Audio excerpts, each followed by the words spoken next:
Ah, welcome, welcome. Well, didn't think I'd be really doing this tonight, but but I am. And yes, it's a pop-up.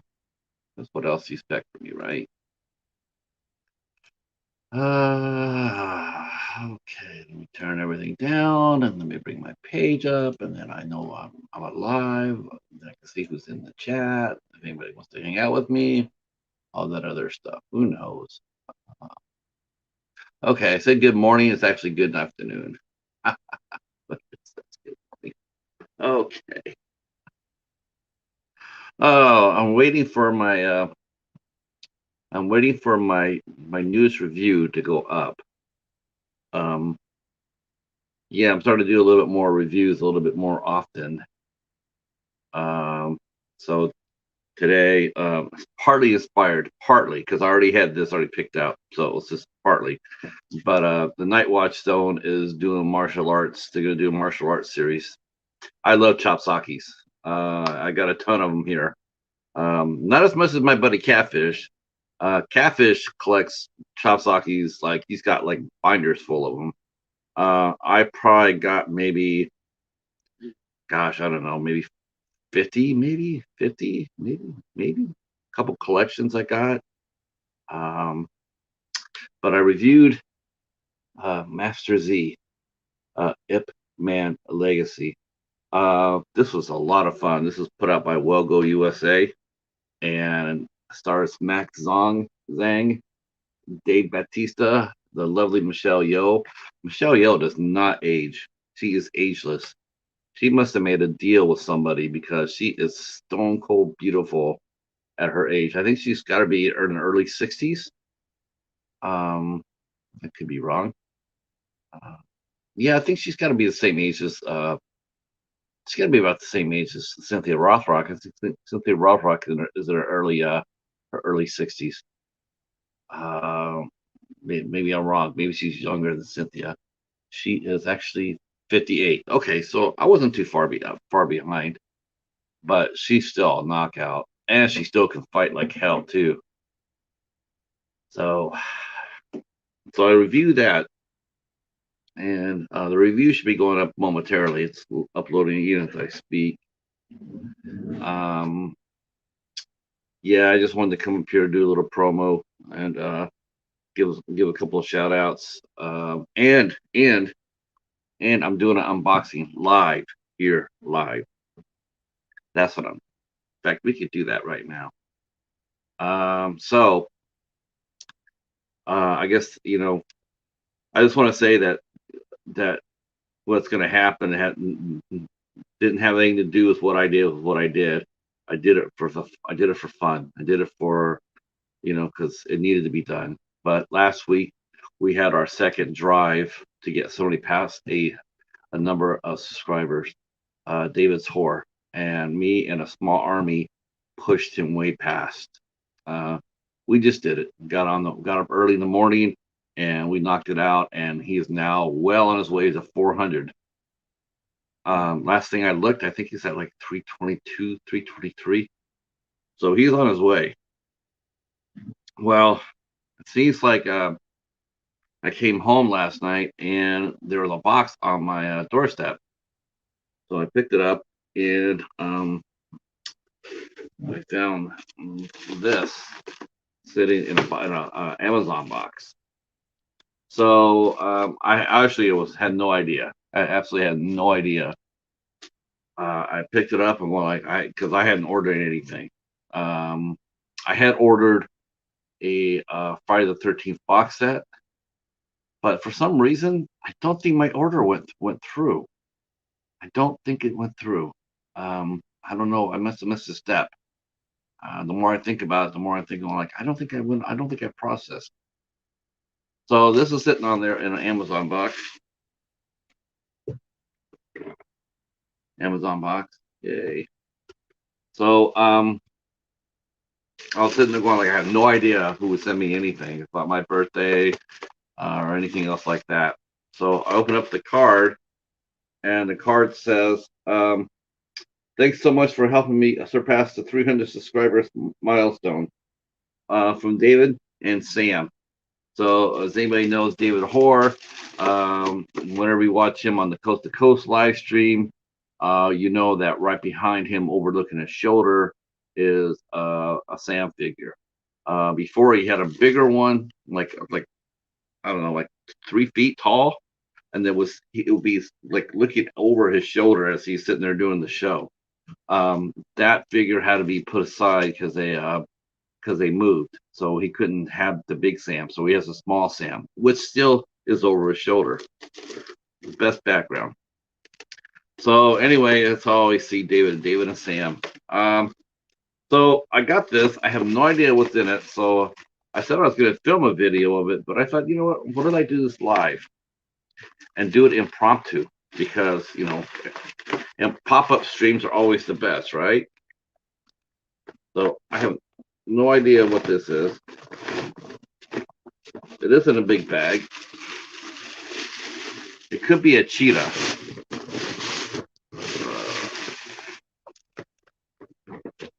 That's a nice bag. I don't have to reuse that. Oh, it is a Funko Pop. Oh my gosh. All right, so it's a Funko Pop of Sam. I suspected as much. Quite honestly, I had a feeling it was either going to be a cheetah or it was going to be Sam. So this is the only Funko Pop that I was actually going to go out there and get for myself. I was not going to get any other Funko Pops to this one. This is the one I was looking for. Now I don't have to do it. Wow. So this was very kind. I have my own Sam. So how cool is that? Thank you so much, David and Sam, for doing this. This is awesome. Totally unexpected. And of course the cheetah is here, and he is already into the box. Here, cheetah. Yeah.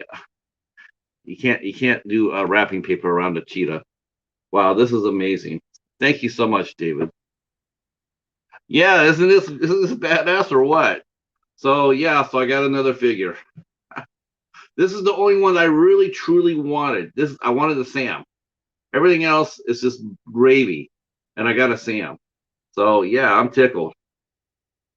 That is just it's so wicked. Oh my gosh, so much fun. Uh, so I'm here to talk about a little bit about good stuff too, because we're gonna hype it up. We're gonna hype up things. First of all, I'd like to say thank you to my friend. Thank you to my friend and guest yesterday from the 8 Questions Show, Timothy J. Cox, for an awesome interview. Totally fun. Yeah, that was a lot of fun. Good interaction, good chat. I appreciate everybody that showed up for it. And wow, thank you for the replays. You guys are really killing it for the replays. I was bummed out coming out of it because I was hoping for a little bit more, because it's my job to make sure there's people there. My job, and I didn't feel like I did the best job as I could. So I was really sort of disappointed in myself, and I will do better going forward as far as that goes. But you guys have come through big. A lot of people have been watching the show, and basically you guys doubled it. You watched it today, and then you did it. Then you watched enough yesterday, and then you watched it. Thank you so much to Doomsday. That's awesome. Replay is everything for a show like that. To share it out, to watch it, and it's it really helps. It really helps the guests. Thank you. I thought so too. I really enjoyed talking to Timothy. I reviewed 16 of his projects on my blog. The most of anybody. 16. I reviewed him in 14 shorts and 2 features that he was, or 15 shorts and 1 feature that he was in. Tremendously gifted actor. and like I said, he did one movie that I'm gonna actually put my review up in the group Doomsday. It's an awesome review by really. It's a very good movie. To Be Alone, which me and Tim talked about, and yeah, that's a horror film. That's a keeper. So I really want to thank again to everybody who came out in support of the show. Thank you for Timothy Cox, Tim, for coming out. Felt like talking to an old friend. I knew it was going to be just like that too. I mean, it was our first time we've ever met face to face. Hey, Cos, man, good review today on the Abominable Dr. Phibbs. Cool review, man. I'm gonna post it up in my groups for sure. Yeah. Oh, yes, for sure. You'll enjoy it. And yeah, cause I'm gonna be showing out. I'm gonna be uh sharing that review out in my groups for sure, and in the Doomsday group as well. Cause did a review of the Abominable Dr. Phibbs, starring Vincent Price. That's an old classic from the 70s, 1971. There was two movies: The Return of the Abominable Dr. Phibbs, and yeah, great review, and should be definitely be seen. Yeah, I bumped into I walked into that, and I'm so glad that I did. Um, yeah, my favorite Vincent Price movie. That's a good question too, because I had to think about that for a second. Cause my favorite Vincent Price performance definitely was Laura. Um, but he's done so many great roles, and he's shifted between Romeo's to comedic roles seamlessly.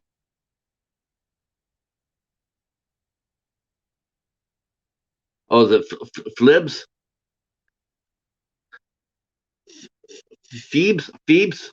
I can't pronounce that. Long I of Phoebes, Fibes. I always crush names like that. But I have not seen that for a little bit. I have to admit, I have to catch up to it. I think I got some old Vincent Price movies in a multi pack that I won in another contest. I think there's like three or four of his movies that are in there. I got some other ones too. I probably should go down to Best Buy and see if they still have any copies of a box set of The Fly. I heard that Best Buy had the Fly box set for only $40, which is actually pretty damn cheap. But I might go down to Target. Last week I went down there and I was gonna I picked up a Jet Jaguar, but I was thinking about buying the Blu-ray box set of the Saw movies, but I got Jet Jaguar instead. But I might go down there for the Saw movies tomorrow. Um, so yeah, uh, I did my walkthrough with our guest next Thursday, Bill Levy. Um, so excited to have him on the show. Met him and his lovely lady Janice, who helped us get him used to coming up on the StreamYard.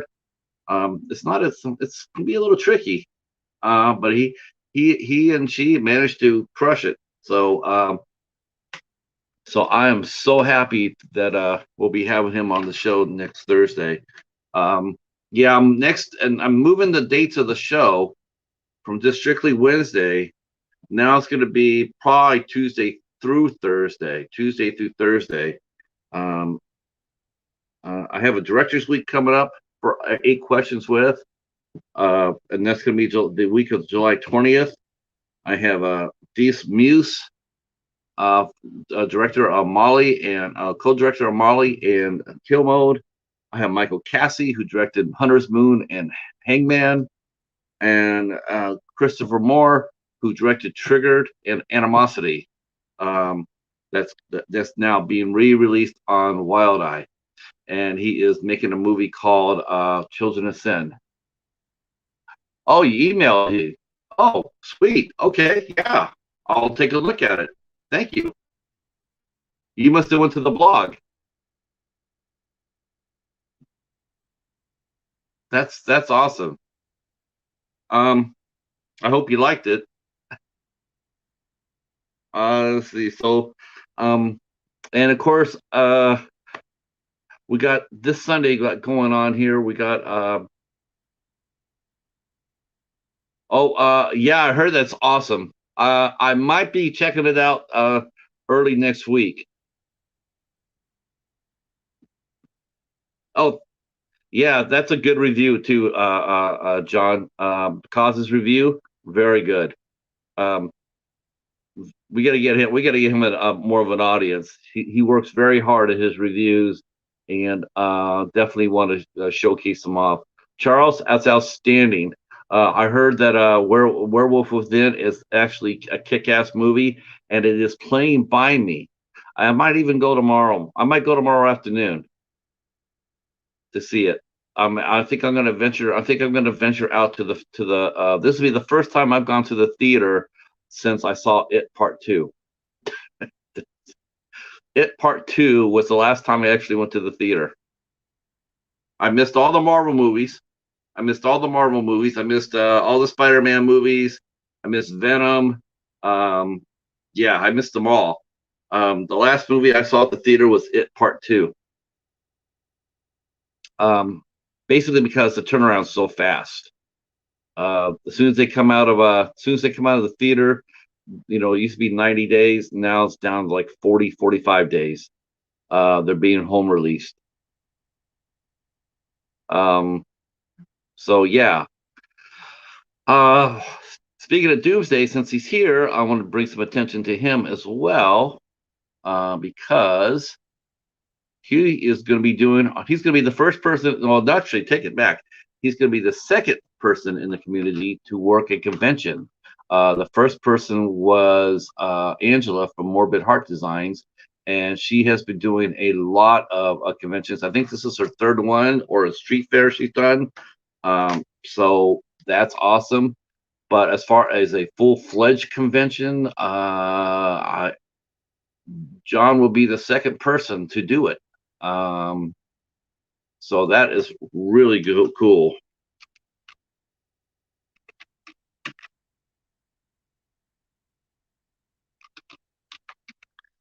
Let's see.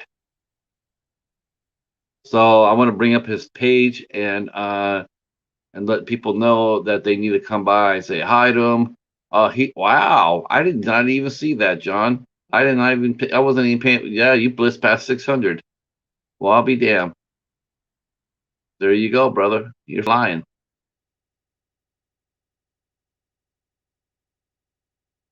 Oh, once a day. Yeah, I'm not too surprised at that actually. I'm not too surprised. I'll probably go see it. It'll probably be like a what 150. It'll probably be the one show will probably be at 150 in the afternoon. I can't. I bet you're probably the only one there, right, Charles? There is the Kingdom, the Doomsday Kingdom Army. Though I know everybody is already a part of that, I'm still going to flash it out for replay purposes. Yeah, you definitely need to do that. Let's see. Let's see.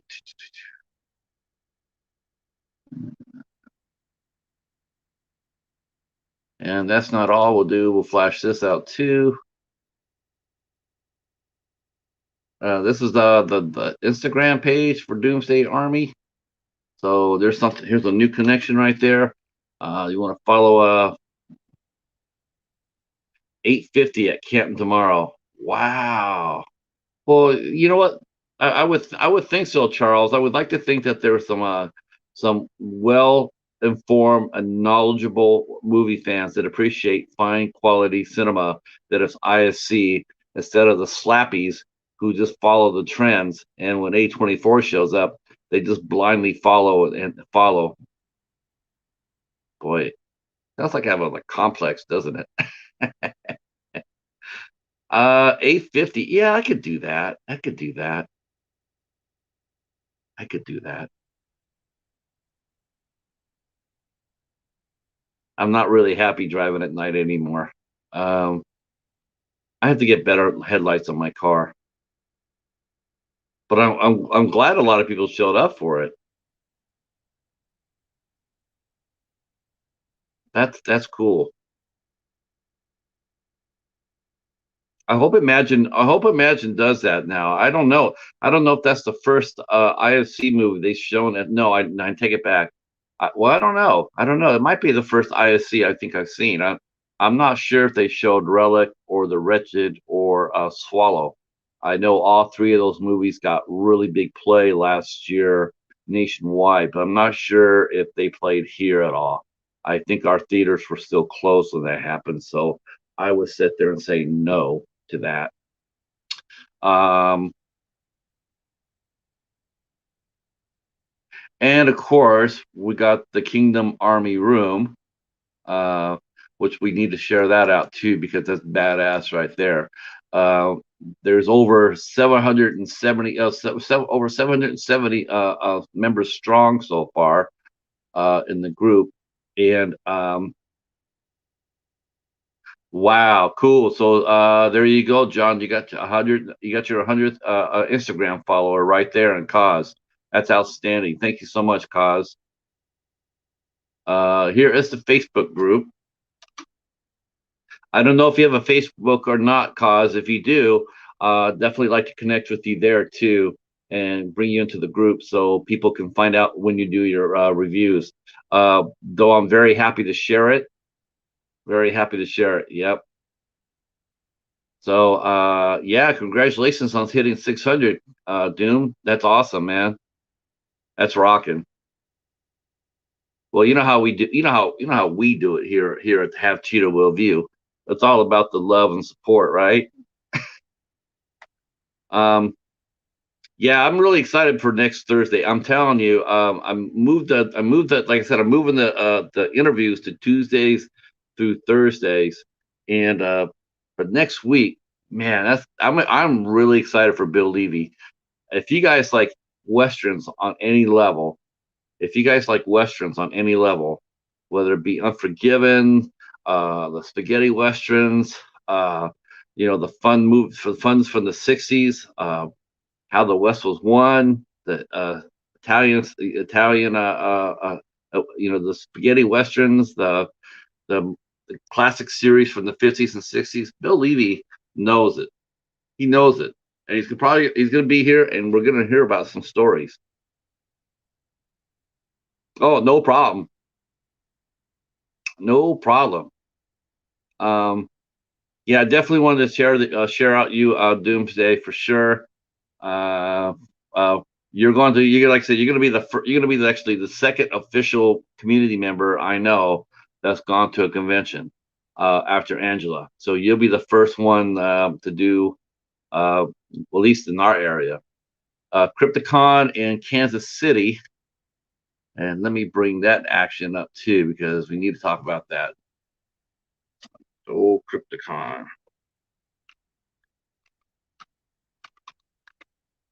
Crypticon, yes. Oh, that's not.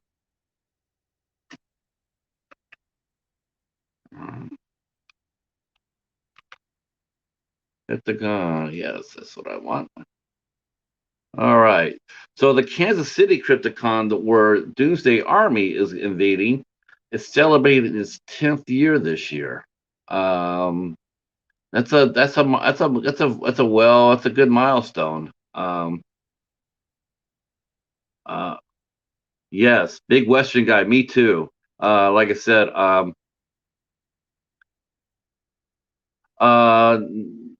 where do you need a link to? Cause I'll put it up. Whatever you need a link to.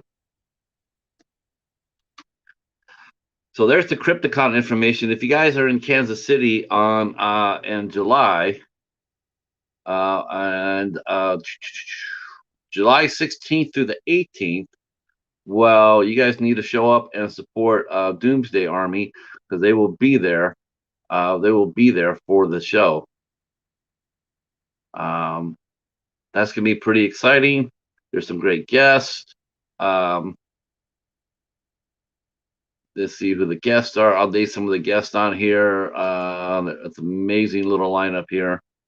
Uh, let's see. You got Vinny Appice. Oh, musicians. Okay, so you got Vinny Appice will be here. He played with Dio and Black Sabbath. I worked. We did 2 shows with Ronnie James Dio at the Edge. Hi, Amanda.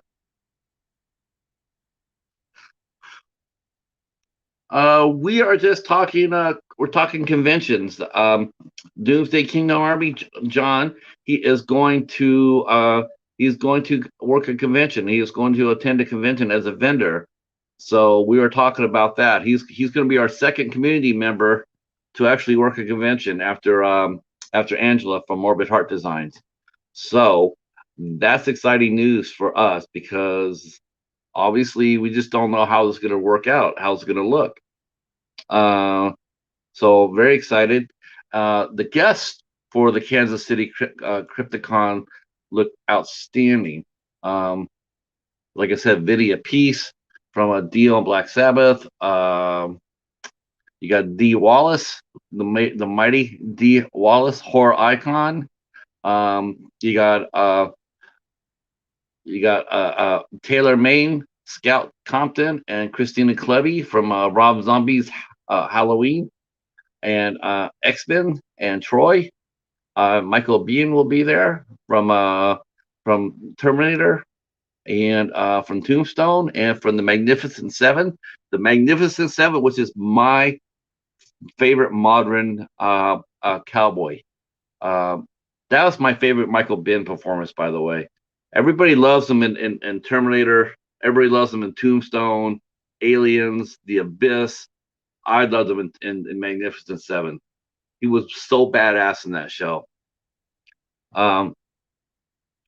Phil, I was waiting for the Phil show today. I was lurking around. I'm like, Phil's coming. Phil's going to be here. Phil's going to be up. But I missed it. I guess I thought, well, maybe that means Phil went back to work. So if Phil went back to work, that'll be awesome too. Or maybe Phil will be on the air tomorrow. That could happen too.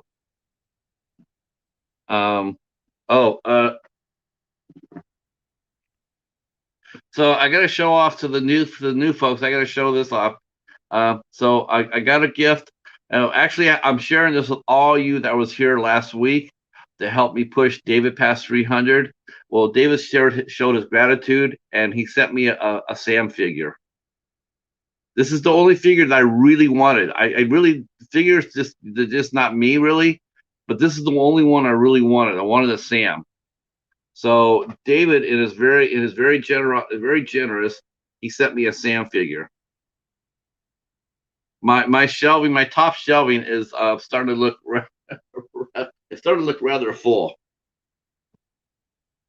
Oh, I knew it. You know what, Phil? I called that. I'm like, you know what? He went back to work. I knew it. Okay. Well, I'm glad you. I'm glad you got to go back, Phil. That's awesome. And just hey, look at it this way, Phil. It's just in time for the Criterion half-off sale. Time to make that money for that big Criterion sale. Hey, Brian, how are you, sir? Welcome. I'm so tickled. That you got to go back to work. That tickles me. I'm doing good, Brian. We're talking conventions here. We're celebrating the fact that Phil got to go back to work after being laid off for months because of the pandemic. So we're celebrating that. We're talking about some people that Doomsday Kingdom Army is going to a convention on July 16th through 18th at the Kansas City Crypticon. We were talking about Cause's great review of Dr. Phoebes, all sorts of good stuff today.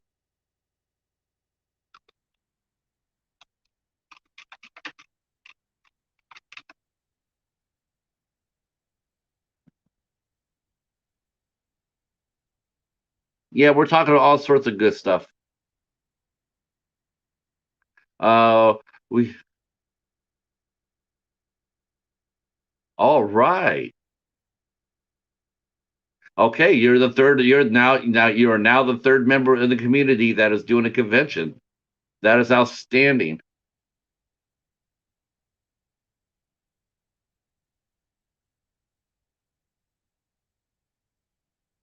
Wow, that is cool.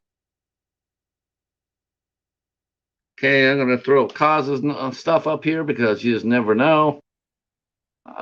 Wow, that is really neat, man. We're rolling in good news today. Charles gave us a thumbs up review of Werewolves Within, saying it's on yet another outstanding ISC Midnight movie. But of course, it would be right because that's all they do. Um, Amanda, are you still in the room? Amanda, if you're in the room, raise your hand. We might have to draw you. We might have to bring you up on Sunday for the Chubby Bunny contest.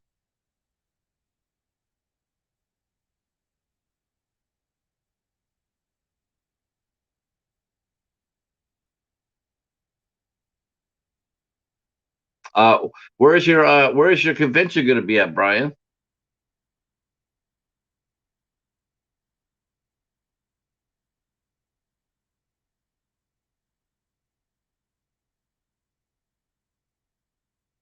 You know what? I just saw the trailer for the very first time today. Night Watch Zone and the Deadly Venoms show they do. They were covering it, and yeah, you know what? I don't know what to make of that shit. I'm still of the opinion that they should have ended it at Halloween H2O. I think they should have ended it there. It ended the way it should have ended, and and now they're doing that supernatural bullshit now where he supposedly is immortal again and he gets stronger with everybody he kills, and it's just, you know what, I'm just tired of that shit. I gotta be honest with you, I am not really excited for it. I think that they had a real quality chance to end the series on a really high note, and that was with H2O. But that's just me. The trailer, what Well, it's also the middle movie of a trilogy, though, Brian. See, that's the good thing. See, they may show a little too much per se, but they can't show it all. You know that he's going to survive the movie. That's the only thing. It's like he's going to survive, and Laurie's going to survive. Um, uh, uh, that's the thing. I mean, I guess that they're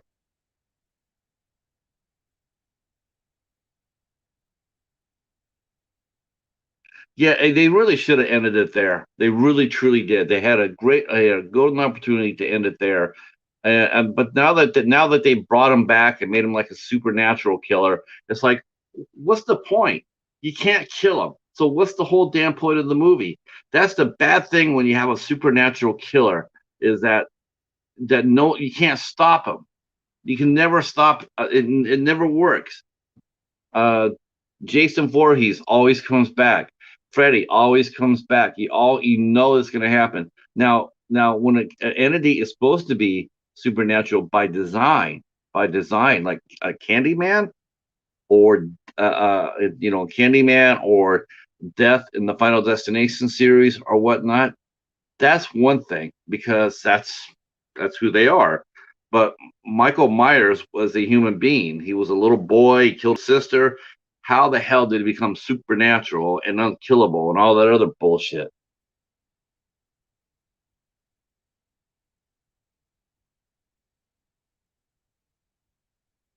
Uh,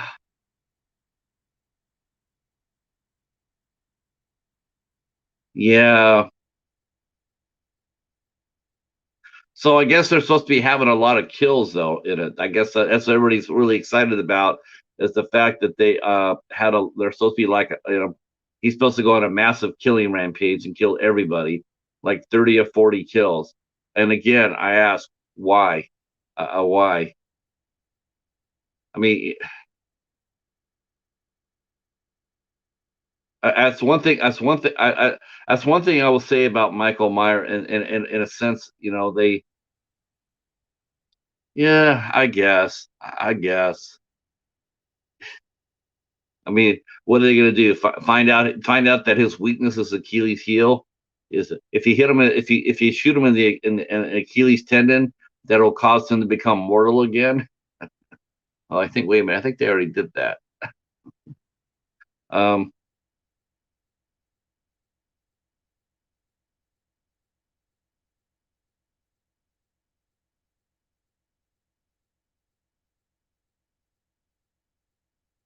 Oh, I'm sure. I'm sure. They can't show him a lot in the middle movie. That would just ruin it. So I think we'll see him in the beginning. He'll rampage through the first scene, kill all the firemen. He'll vanish. He might pop up at the hospital again, but again, it's reminiscent of Halloween 2. Even though now Halloween 2 has not is not. I'm not even sure if Halloween 2 is. Are they picking up a story up from Halloween 2018, and Halloween 2018 picks up from the original? Who knows? It's the twist. The plot is so twisted. Which what movie fans are seeing now with Halloween series, we're seeing if you're in comics, you're seeing what comic book fans have been seeing. There's way too many reboots and retcons, and they don't ever make any sense. Uh,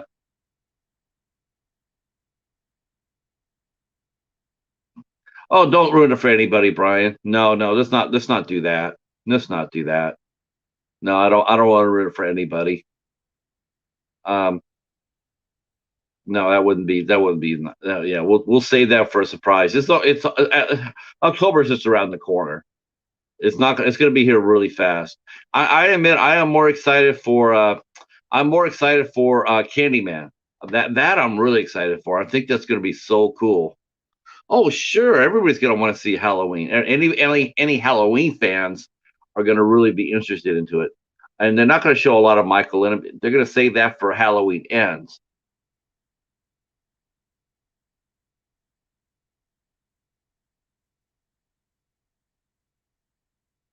That's what they're gonna do. They're gonna save the big old hurrah for Halloween ends.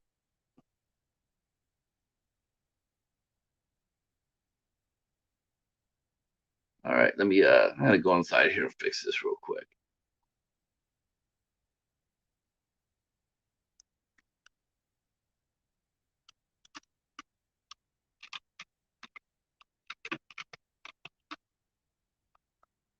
All right.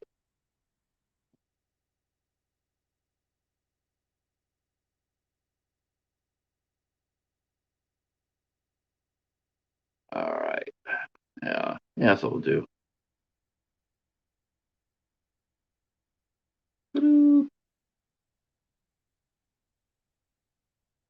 There we go. Um, hey, what's going on, Derek? Hey, Eric, how are you? Yeah, yeah. It's been a long time since I've seen the one man army inside the chat. That's for sure. Uh, we're just talking what you guys talked about earlier with the Deadly Venoms, the Halloween trailer. That was the first time I saw the trailer. Oh, thank you so much, Doomsday. That'll be rocking. Um, we were just talking about the trailer, Eric. You want to see Suicide Squad, Candyman, James Bond, and Dune. Yeah, I tell you the one thing I have to admit, I'm interested in seeing the James Bond and Candyman. Suicide Squad. I don't know. We'll see. It's James Gunn. He'll probably have Martin X in it somewhere. Oh, and the Many Saints of New. That's the prequel to the Sopranos, right? Yeah, gangster stuff. Um, I think that's going to show up on Netflix if I'm not mistaken, right? Right? The or no, that won't be on Netflix. That'll be hey, what's going on, Justin? Uh, wow. We do, Eric. We really do, man. We got to do this, man, so I can give you proper respect for the continuous one man army. I mean, you have kept that dragon in check for many years, and people need to know about that. You and Alan are. I mean, I'm always assured of whenever I read about somebody going goofy or getting weird on the net. I always think of your service to us all by keeping that weirdo in check. All right, just got home and work. All right, cool. Yeah, we need to. You know what? He needs to. You know what? He's such a piece of shit. And I never had a stream that I would be able to answer back because he's made a couple of comments, but I'd like to address that because he deserves it. He deserves to have his ass kicked sideways. Uh, got home from work for sure. And Saints of Newark in it's HBO. I was gonna say I do believe that was gonna be Warner Brothers, so that'll be on HBO. That's gonna be a lot of fun. That will be a lot of fun.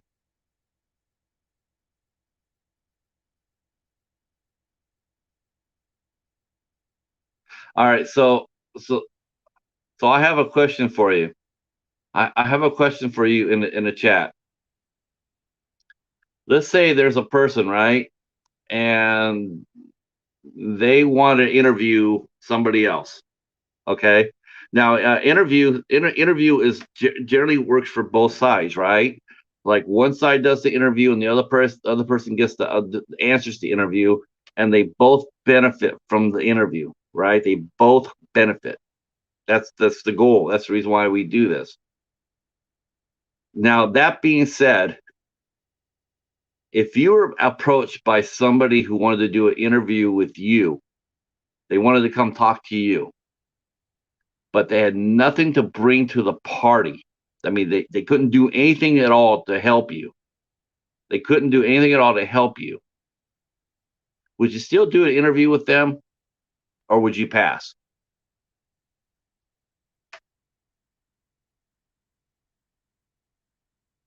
I'd like to know what you guys think about this because I have a small dilemma. The person who wants to interview you, imagine if someone came in and wanted to interview you for their YouTube channel and they have 5 people on their channel. Would you still interview with them? Charles says, sure. Okay. That's one. It depends, you guess. Okay, what would it depend on for you, Justin? What would it depend? So we got one yes, one maybe.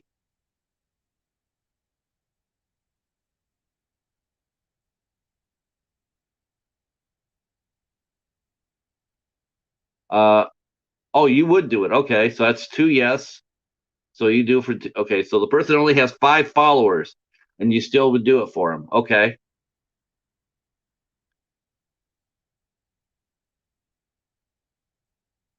Okay, yeah. And this person, this person yeah.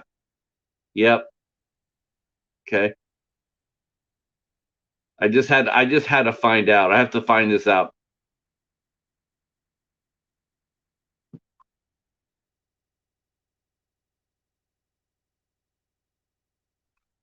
The person is interesting. Do the interview. There's a lot of work. No, it's not. It's not. It has nothing to do with this community at all. It has nothing to do with this community. Nope, has nothing to do with it at all. Uh, this is totally separate.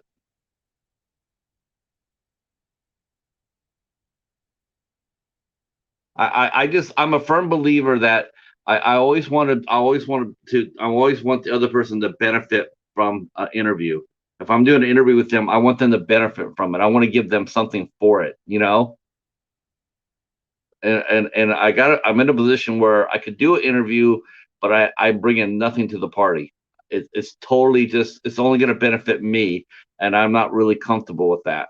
I feel like I feel like I need a benefit of the other person too. All right, we got 8 people watching now. All right, and we got 6 people on the hit the thumbs up. Well, come on in.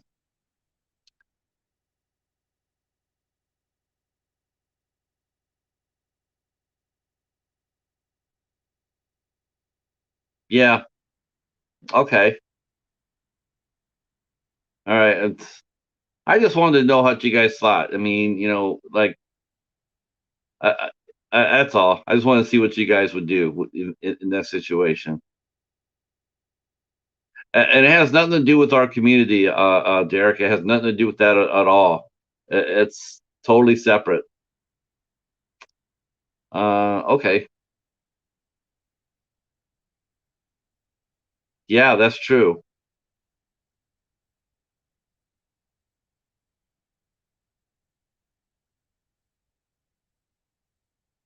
Yeah,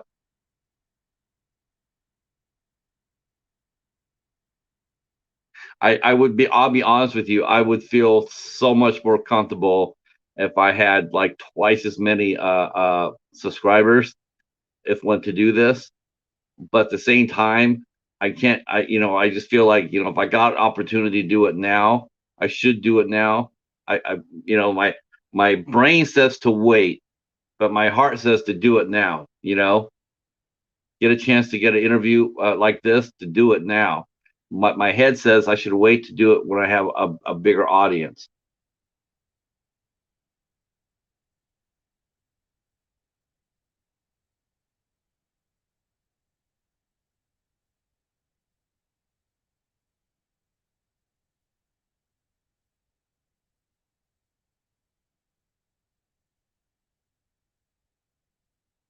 Yeah, like I said, I was really encouraged today because I did an interview last night with Timothy J. Cox.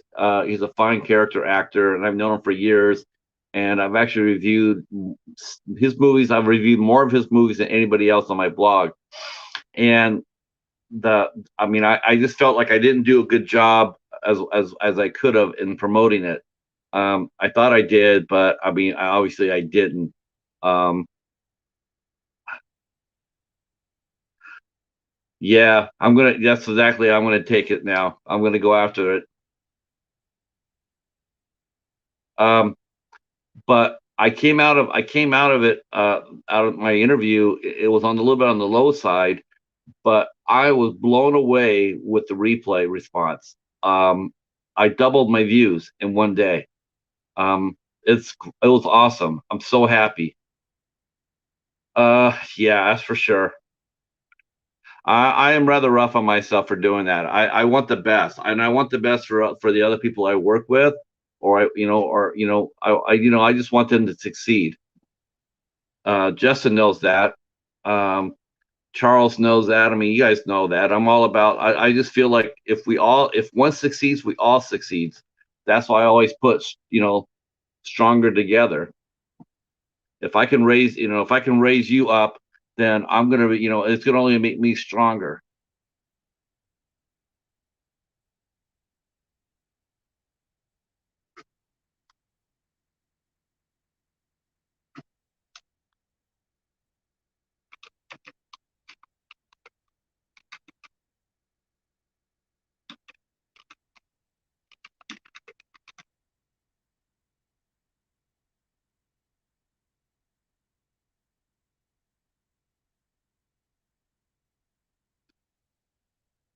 Some of you guys might not have connected with Eric, so let me throw up Eric's channel up here. I think some of you guys might not have connected with him, so go ahead and take a peek at it. If you haven't connected with Eric, please take it to please do so. Um, like I said, Eric is a I've known Eric for years. Um, I've always respected him, and he has kept probably the most vicious troll that I've seen online since I've been to Michigan.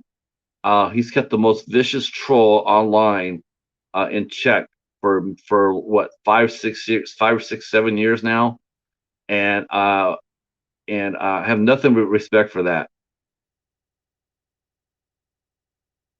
Oh, thank you. Yeah, we will do that. We will do that for sure.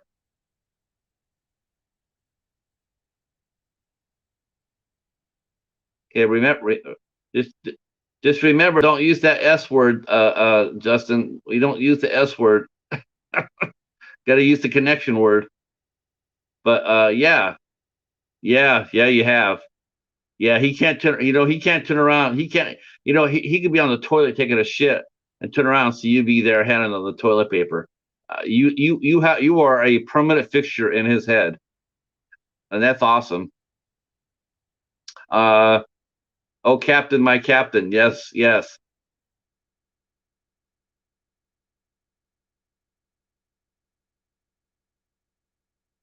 Don't forget to leave a comment and to watch a video of more than 3 minutes. That's awesome. So I'm glad you guys are connected.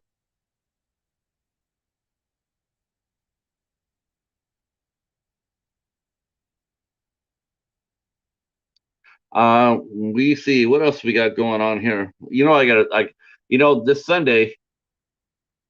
I will. I promise you, Eric. I will be in touch. It's good to connect with you again, too, man. I know it's been a while, and we'll have to talk about that. But I'm glad we connected again, man. I am, and I do feel like I owe you a bit of an explanation for that.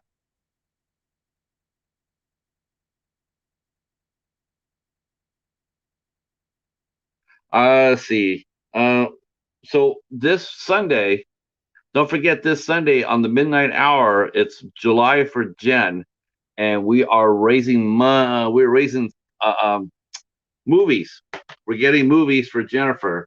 I found out that I got two of these by mistake, so I got at least two movies I can send to Jennifer. I actually got more than that. I got a ton more than that to send to Jennifer Tochi. Oh, thank you so much, Charles. Thank you so much.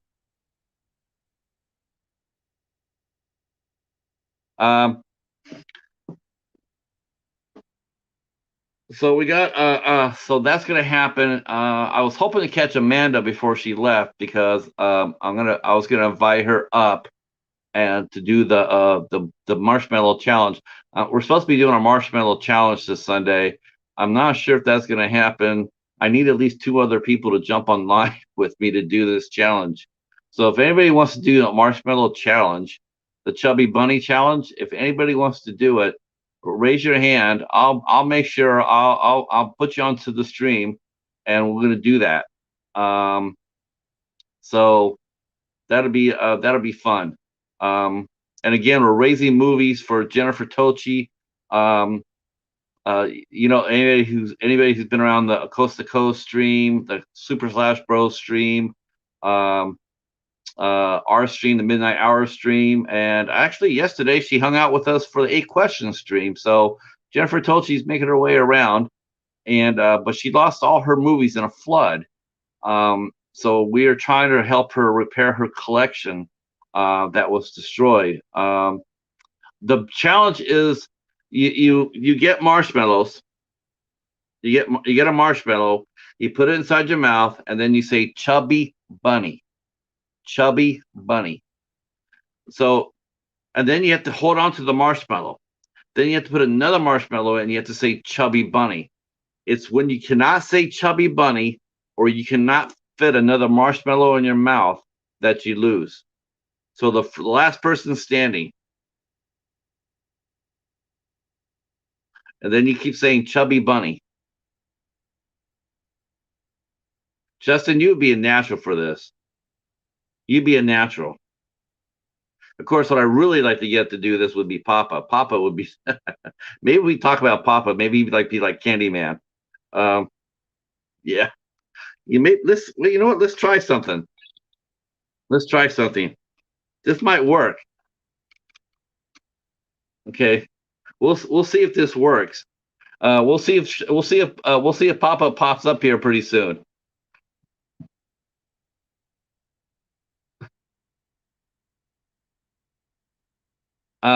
So yeah, that's the Chubby Bunny challenge. It was a big thing on YouTube a few years ago, but you know how us old people are. We're always way behind the trends, right? Like, now people are jumping cars off a bridge, and that's the new trend, and we're still doing marshmallows. Um, but you know how it goes. It will take place. Oh gosh, I don't know. I think we start around 10, I mean 10:30 or so. It won't take that long. It'll probably take maybe about 20 minutes to do the challenge. Uh, you just need a bag of marshmallows. And then yeah. So if you want to do it with us, man, that'd be awesome. I think you'd be perfect for it.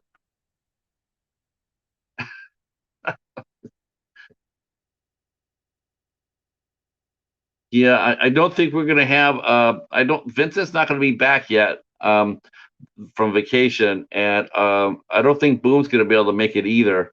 So yeah, and Josh, is like, but I've been advertising the Chubby Bunny Challenge. I was hoping to get Amanda to do it with us.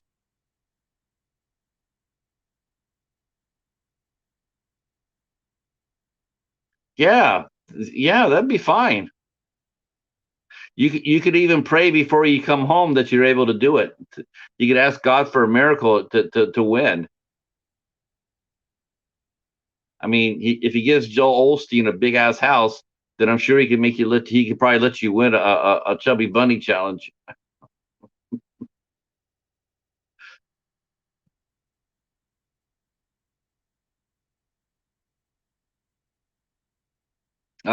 Who's here doing the Criterion sale? Anybody here doing the Criterion sale? Yeah, see, that's what I'm thinking. That's what I want to know. Who's doing the Criterion sale? Because I know I'm going to. I thought I had ordered. I thought I had ordered from Amazon, Amazon Prime Day. I thought I had ordered a box set, but I don't think that worked. I thought I did, and I don't think that worked. I was checking my email, and I don't see it.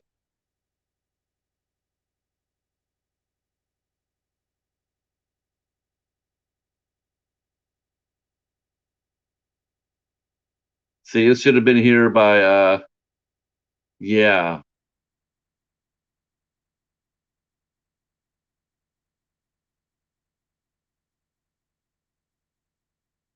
yeah. Oh, let's see. Yeah, I thought I had ordered the box set.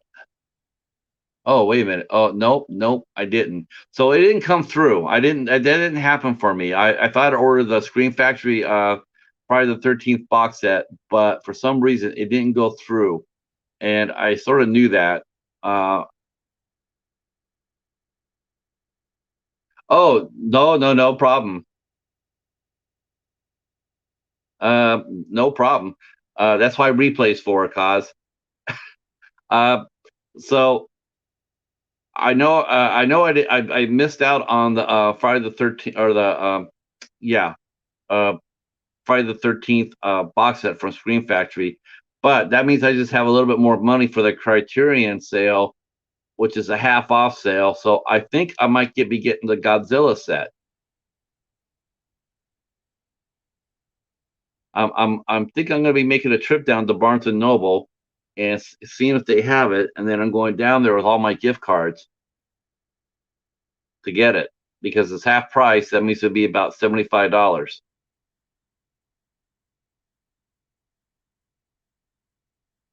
which would be a lot of fun.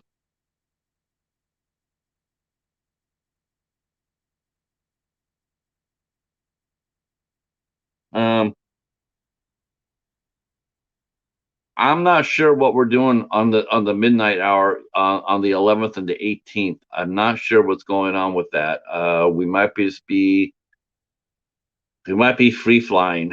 I know that on July 25th, um, we're doing two streams. We're doing one at 6 o'clock, and we're going to be talking about the Devil's Doorway on ISC. We're going to call it the ISC Nights with a K. I don't know for right now. And then on the midnight hour, we're interviewing John Oak Dalton, who has written several fun creature features for Mark Polonia. He's written Amityville Island, Jurassic Prey, and a lot of other fun movies.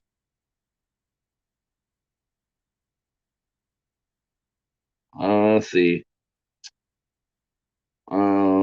Next Tuesday we have Kelly Goody here for 8 questions. That's going to be a special show, a special start time. That's going to start at noon. At noon Eastern time. It's 5 hours ahead of You haven't bought a movie in almost a year. How do you not? Oh, okay. Oh, a horror pack.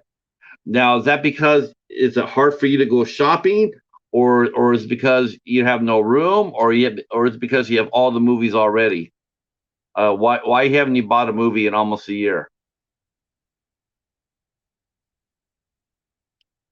And I saw that Fright Crate is closing up. They're closing shop. Fright Crate is I think they're doing the last of the boxes they're doing, and then I guess they're shutting down.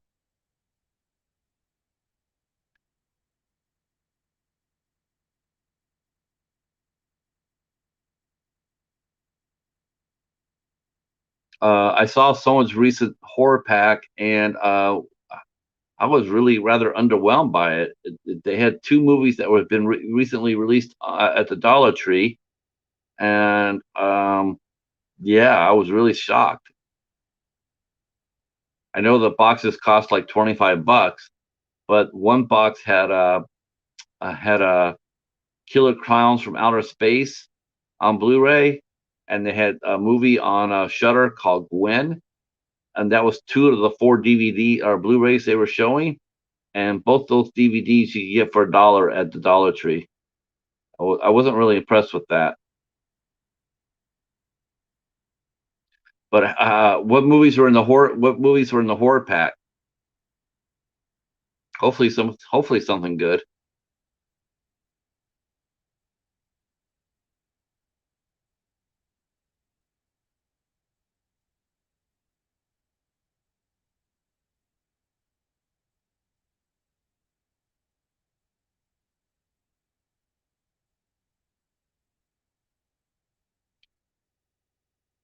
Of course, July 15th. Wow, we have 2 weeks in a row where we have three shows a week. On the week of the 13th, we have Mike Ferguson who'll be here. Mike Ferguson is going to be blowing up real soon. He's one of the coolest cats I know. He's a supremely good character actor. Now he's getting into comedy. Uh, oh, one was good. Yeah, okay. Was that the horror pack that did that? Because I wasn't sure what I saw. I mean, I see so many of these videos with packs. Cause I'm not always sure which is which. I do know that I saw Gwen, and I saw Killer Clowns from Outer Space.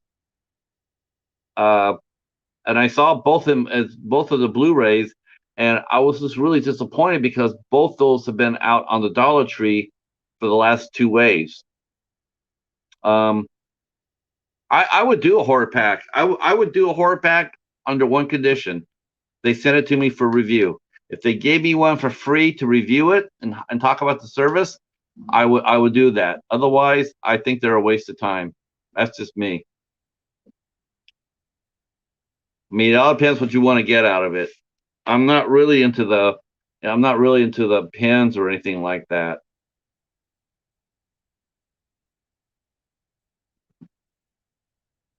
The original Child's Play. Yeah, that's. I mean, honestly, what collector doesn't already have that? What original collector does what collector doesn't already have the original Child Play? That's not an incentive to get me to buy a crate. I'm sure you had all those movies already. Hey James, holy shit, dude. How are you? Welcome to the stream.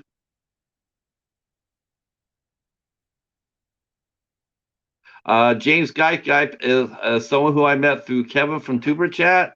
He runs a growth stream on his own channel, and he is a freaking machine. He is a machine. He is relentless in promoting people, relentless. Uh, but it's a tough row for him. Your streams are crazy, crazy. I always stop by to say hi. I always when I see you up, I always stop by to say hi. Uh, yep.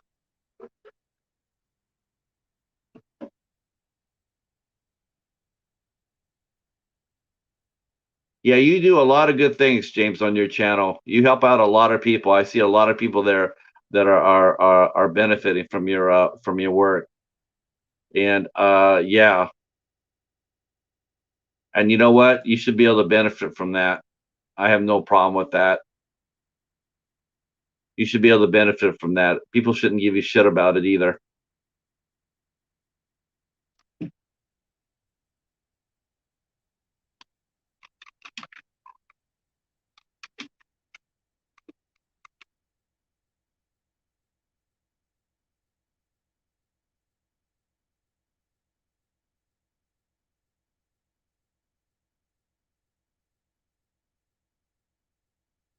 All right, here is James's channel right here. If you want to connect to him, please do so. I'm dropping this link down there so you can go say hi to James. Um, so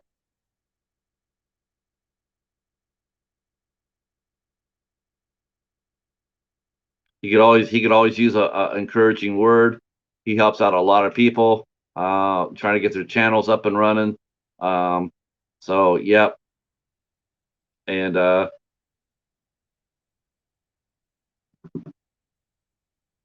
yeah, it is, isn't it? Well, they just get over there. I mean, they get on. James knows this. I mean, I've gone over there several times, and I just see it. It's so fast and so furious there that sometimes people they just take advantage of them. There you go. That's my boy Justin. He just connected. Now I'm not sure if James connects back or not because he's so freaking huge. He's got almost 31,000 people on his channel, but still, he's a nice guy and he's worth connecting to just for that. Um, so he works really hard at his channel.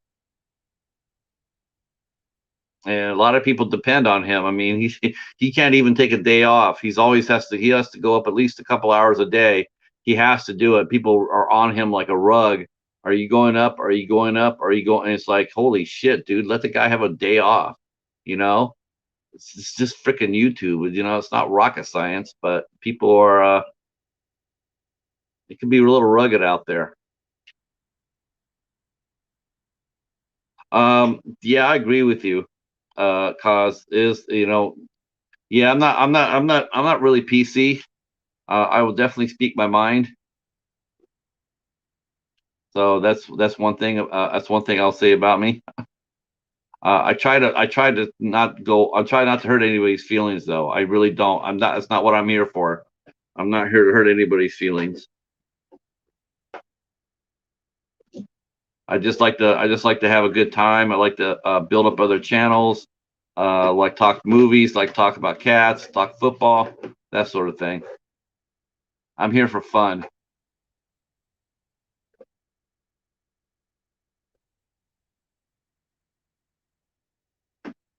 Yeah, it's too bad Papa didn't come in. That would have been good, Justin.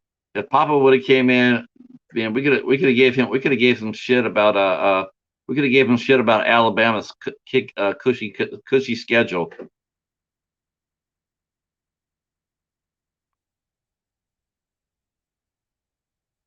Oh, you're the friendly atheist. All right, that's cool. I get that. I get that. Yeah, man, we would have made. Oh man, we would have made him. We would have had some fun with him for sure. Definitely, definitely, we would have some fun with Papa for sure. Um, yeah, man. Let me show you another channel, man. You guys need to connect with this channel, especially all those movie guys. I talked about him before, and you guys need to hook it up because this guy's really good, and that's American Werewolf in New Jersey. Man, that guy, he is awesome.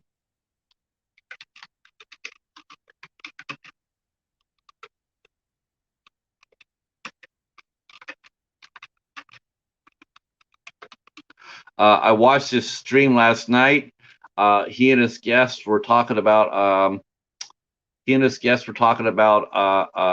the movie Underwater that starred Kristen Stewart, and we were talking about Kristen Stewart. Um, yeah,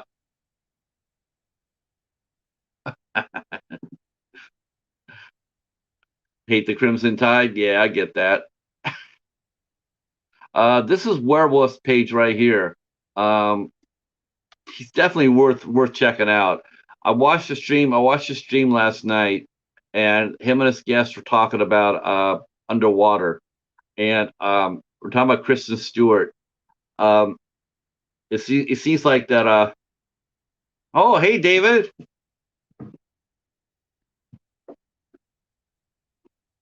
I showed him the Sam.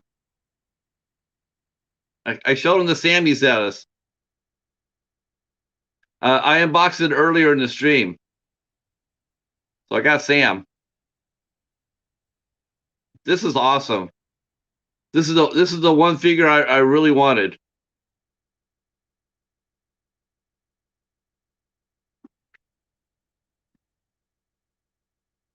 That's fun.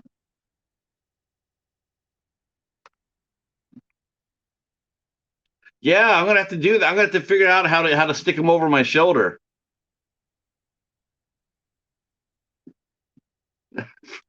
We'll have a Sam convention. Yeah, the werewolf an American werewolf in New Jersey, man. So I mean, he was talking about Kristen Stewart. I mean, do you think Twilight has ruined her career? Did Twilight ruin Kristen Stewart's career? I mean, is she gonna get a break? Oh, I love it. I love it, David. That was so generous of you. Yes, it was, cause that was just really cool, man. I can't say thank you enough.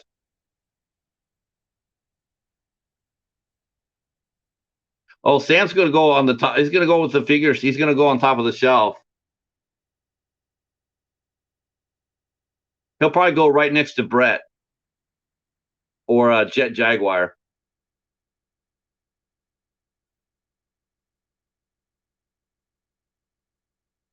Yeah, yeah. See, that's what Werewolf said too. He said the same thing. He was really hyped up on her performance, and it's just like, but it just seems like she can't open a movie anymore. I mean, she did that Charlie's Angels movie on the surface. Charlie's Angels should have been a lot of fun. It should have been real. It should have been a slam dunk. It's a great premise. Everybody knows it. There's some star power in it, and yet, the only thing I heard from people say when they saw Kristen Stewart was in it was they weren't going to watch it because of her. I mean, I don't know.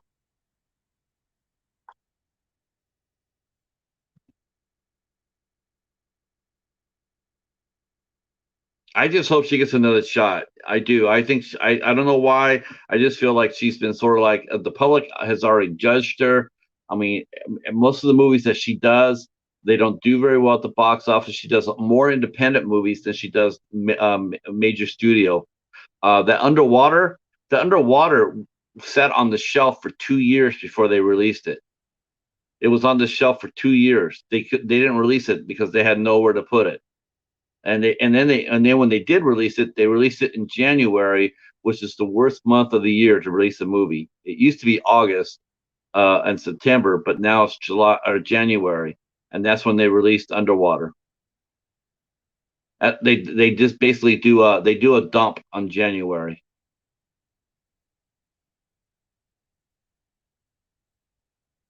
Um, I'm not exactly sure how much. I know it made some money. I mean, I know that. I mean, I don't think it was a. I know that it was like the number one movie. It was the number one movie at the box office like for 2 weeks running. But I'm not sure it made a lot of money in doing so.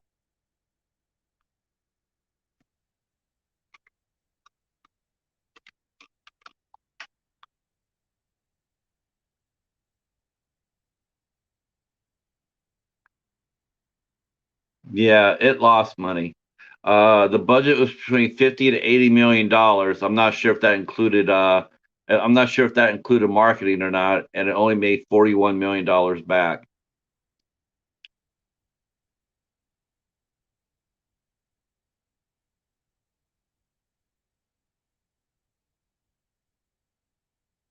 Yeah, I sort of remember. That's what I remember too, David. I just remember she was being really bitchy.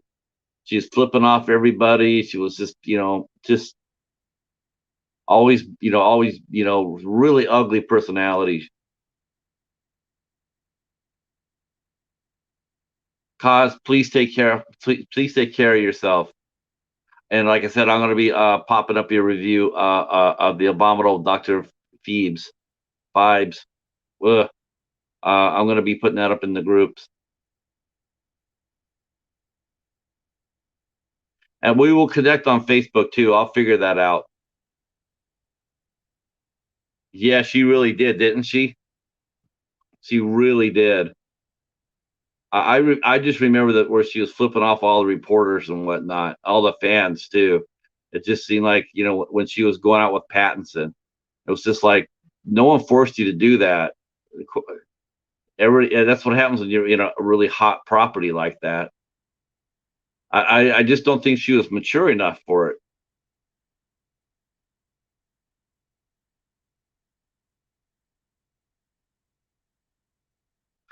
Does anybody wish to come up? I can throw the link in the chat if anybody wants to come up.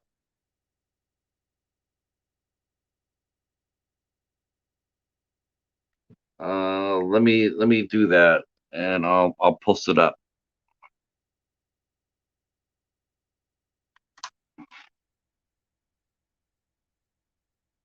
Give me 1 second.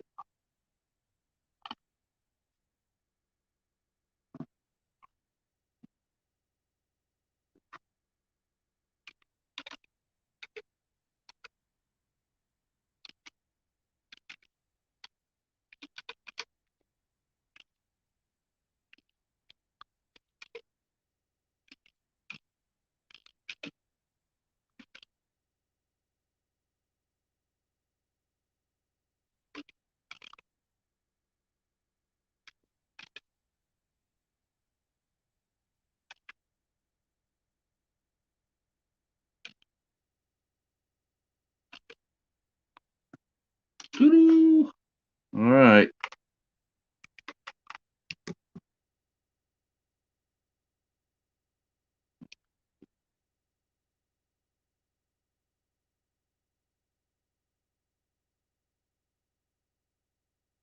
Yeah, she was really, yeah, she did that. You're right, David. I mean, that was one person, another person who really shot themselves in the foot when she was on Grey's Anatomy.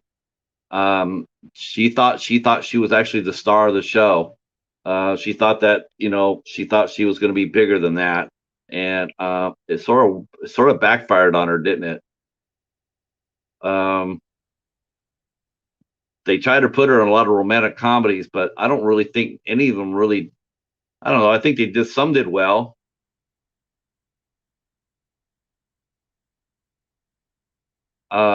She also did a couple of like melodramas, like Lifetime movies.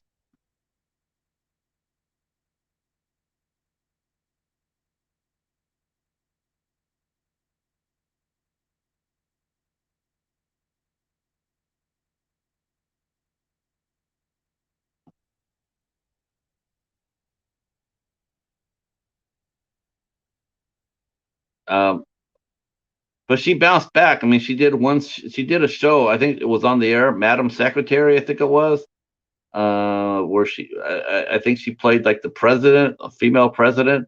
I think that lasted what 3 or 4 years. So I mean, people still like her, but I don't think she ever had a career that she thought she was going to have.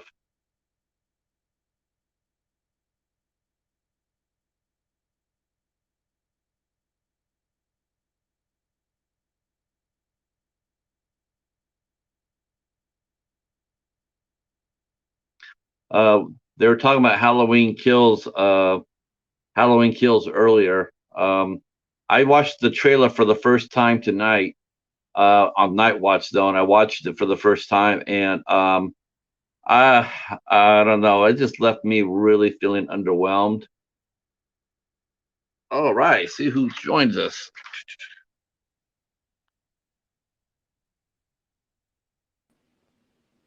David, Hey, welcome aboard, sir. how are you tonight? Oh, doing good, doing good. Yeah, man, thank you again so much for saying, man. I was like, holy cow. I was just like, that was awesome. Well, that was the least I could do for all you did for my 300 subscribers contest. Oh man, how many people you have entered in your contest? You got to at least I, have you got to at least have 25, right? yeah, I had 15 that did video entries and then 11 that did comments. So 26 people. I do believe that is the second most I've seen anybody do. I think last year Hobbs might have had a little bit more, but I think you had the biggest contest so far. I was I'm really concerned about it in the beginning because like 2 weeks had gone by and I had like 3 entries. uh, And then it just oh kind of like spiraled. well, I think people went over and watched the video. It was the video. The video is what everything, just sitting there with a fire behind there, and you're just acting like though you're totally doing you're totally Roddy McDowelling it. Yes. Trying to get some light on there. Oh, work. It was awesome. Uh, oh, Foo Fighters. Yep. Oh, yeah. Oh yeah. Yeah, you're gonna want to be. Yeah, I'm gonna remind you of this because since you're a musician, you and Ben and all the other musicians, you guys gonna come when I talk to my buddy Jimmy. You guys are gonna be amazed. You guys will have so much fun hearing some stories. This guy's a legend. He's true legend. He's really is legendary. Um, and then you guys can find out a little bit more about myself too, because he worked with me. Him and I worked with each other, so we have war stories. So, but he's a musician himself, so um, it's a lot. It's gonna be a lot of fun. You guys gonna have a lot of fun listening to his stories. That guy has booked thousands of bands. You name a band, he's most likely to either worked with them on a show, somewhere down the line, and more than once. Um, and some of the best musicians. I mean, it's amazing. He said such an awesome career. It never fails to tickle me too, seeing some of the bands I worked with back in the day, like over 20 years ago. They're still out there trucking along. Yeah. It's just like, wow, they're still out there. Okay, it's amazing. You think that they would have been long gone? Nope. Here comes the Deftones. What? They're still out there? Yes, sir. How So, many so, original? How many original members? I think pretty much all of them. Okay. so did you work at a club in Michigan or I looked at clubs in California, California? Okay. in the San Jose area. I started out at a small venue called Marsugi's. That was like a 150 person um, blood and guts bar, punk rock bar. Mm-hmm. And then I went to a club called Club Oasis. That was 1,200 persons. And then I went to the Agenda. That held about 150 again. And then I went to the Edge, which held 1,000. I like the So, smaller clubs. I saw one of my favorite bands at a club in Ohio called Bogarts. okay. It was standing room only, and it was more intimate. It felt like, and it was just a great show. What band was it? Black Rebel Motorcycle Club. Okay. Yep. I Yeah, remember. I remember those guys. yeah, Yeah, very they're much out of so. San Francisco. Yep, that's right. They were. They played the. They used to play around. They used to play the Paradise, Bottom of the Hill, um, uh, which is still around. The Bottom of the Hill is still around. That was like the premier. That was like the premier club in San Francisco. A lot of people thought Slim's was. Nah, Bottom of the Hill. Ramona Downey, she's still there. She's still there. She was the talent buyer there when I was working in the mid '90s, and she was still, yeah, just a legend. Most of the time you get really excited about meeting the bands. Oh my God, it's the bands! But me, I sort of marked out when I got to meet her because it was like I I want to be just like you. Uh, I want to have your calendar. That's actually that's one of the tricks of the trade I still do today. I have a calendar, so I do everything that I do. I mark it down on a calendar. Old school. Did you have to work today, David? Yeah, Okay. you mean today, Friday? Yeah. No, I'm taking off. I'm gonna Oh, okay. take a 4-day weekend. Yeah, that's gonna be fun. Are you guys going up on Saturday for the coast to coast? You guys doing that or As far as I know, we are. I haven't heard otherwise. okay? I know that people. I know we're doing it on the we're doing it on the we're going on the 4th. You heard of what happened to Jennifer Tochi, right? No. So she lost her. She had a flood in her basement, I guess, at her house, and she lost pretty much all her music. Oh no. All her movies. When was this? I think Hobbs said a couple of weeks ago. Okay. So what we're doing on Sunday, and I was going to ask Cody if he wanted to do it the next Saturday. We were trying to do January for Jen, and we're just going to ask people to donate some movies to her. Any movies you have laying around that's gathering dust or whatnot, Mm-hmm. and then send it up to her. She's asked for DVDs and VHS. She doesn't have a Blu-ray player, so we're just trying to get some people to see if they can come together and send some stuff her way. Yeah, absolutely. Uh, yeah, Mike Hatfield sent her the. I think he sent her the. Yeah, he sent her the Halloween collection, the single releases. So yeah, I didn't know anything about it until Hobbs mentioned it, and then I'm like, oh, because that's how Jennifer is. She's not going to say anything. And Yeah. then and so once I heard that, I said, well, we got to do that.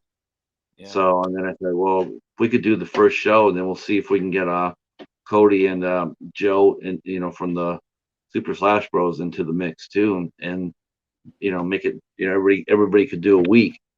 We could do the 4th of July week, and then if you want to host it on the following week on your show, and then Super Slash Brothers could do it on the third weekend of July, and then we could make see if we can send her a few movies, Yeah. maybe a few more than she had. I've definitely Um, got some I can send her. Yeah. No problem. yeah, what's funny is I actually before I didn't have that many doubles, and then I started picking them up at the Salvation Army because they were like what Mark does. I was doing what Mark does. Um, he goes and he buys all those movies, but he buys them for his care packages for everybody. Mm-hmm. And so I said, that's a really good idea. So whenever I go to the Salvation Army, because they're only 50 cents a piece, that's what I do. I'll buy like even if I already have it, I'll buy copies of it, and then I just look at the chance to send them out to somebody. Well, I know for a fact I have the Friday the 13th collection on DVD. I can send it to her. Okay. I just got the box set for Father's Day for my daughter, and it's Blu-ray. I went to order that. Oh, uh, yes, we definitely will, Justin, for sure. We definitely for sure. We're gonna do that on Sunday. We're gonna get an address. We're gonna post it up, and then what we really want to try to do, we're trying to get everybody to show up and then show what movies they're gonna donate. Like, announce the movie, so that way we don't send her doubles. Yeah. Yeah, I was wondering how it was going to work, because I mean, if people start sending stuff blindly, she's definitely going to get some doubles. Yeah, we're going to try to avoid that so she doesn't get overwhelmed by that. I was just going to try to send her the stuff that she really, single copies of everything. Mm-hmm. Be careful, make sure before you do your box, make sure Rhea's not in it. The Cheetah already went inside the box too. He opened the box. I couldn't get it open, so I gave it to him, and as you can tell, he shredded it. Yeah, she's the same way. She's fascinated with boxes. Yeah, he just came over and says, "What are you doing? Move aside." And then she did one of those things, the Black Panther, when he flashed his hands, his claws are shiny. Yeah, that's exactly what Paladin did, and then taking care of business. So what did you think of? Did you watch? You didn't watch the Halloween trailer thing, right? You're avoiding that shit. Yeah, I'm trying to. Yeah, I had not. I had actually avoided it all the way till today, and then I caught it on Night Watch Zone, and then I was like, then I went off, and I signed off, and I'm just like, okay. And then because I didn't want to hear it either, I'm probably gonna go see that. I'm actually gonna probably go see that. I am curious, because I want to see how they handle it. So I'm pretty excited for that. But I think I'm more excited for. I think the one movie I'm more excited for is Candyman. Oh, sorry. My computer, maybe the volume's better. Can you hear me okay? Yeah. Okay. Yeah, you can be crystal clear. All right. I can't see the chat on my phone, so I'm. Okay. So I can see what Justin's saying. Okay, Justin's saying he said he liked the trailer. He thinks they gave away a little too much, though. Normally, I would say the same thing, but unfortunately, we all know it's the middle film of the trilogy, so it really doesn't matter if they give away just a little too much. You know everything's going to come back in the end. Yeah. Halloween ends. Oh, holy cow! Look who's here! It's Cody. Let's see. Yeah, I'm taking your guy. I drafted him. Hi, Cody. I did see the trailer for Don't Breathe 2. It showed a lot too. Are they going to make him? Are they making him? Are they going to make the blind man into an anti-hero? He looks like that's what they're going to do, because isn't the first one? Isn't that what he did? They broke inside his house, and they were rampaging in his house, and he just defended it. Yeah. Yeah. But he also had a secret in the basement, which kind of makes you feel for the people that broke into his house. So. Oh, so he's not exactly the pieces of cream guy. No. But I love Stephen Lang, though. Stephen Lang is a fierce actor. I saw him, Stephen Lang. I saw him in Gettysburg. He played George Pickett. I think the one I remember him in was Avatar. He was the general or commander or whatever he was. Yes. Yeah, he was really good in that too. And then he just started popping up in everything. Yeah, GFW. He was in one called The Seventh Son, or there was a recent movie he was just in. I know he did. He did the Conan remake. Let's see. Oh yeah, that's right. He was in Tombstone. Cody's saying he played Ike Clanton. That's right. God, don't. Yeah, you're not as dumb as you look, Ike. Move aside, law dog.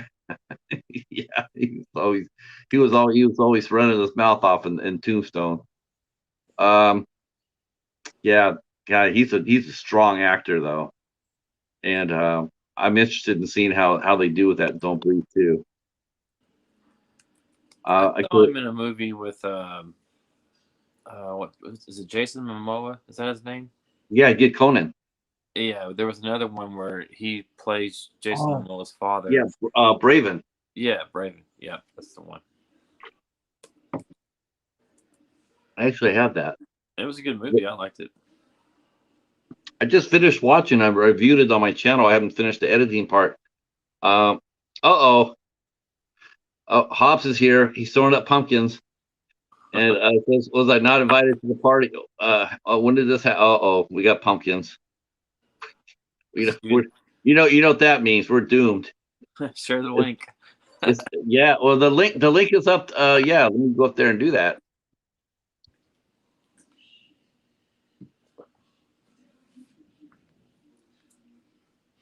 Yeah. Yeah, anybody wants to come up is more than welcome to. In fact, Cody, if you're still here, if you're still here, Cody, if you want to come up.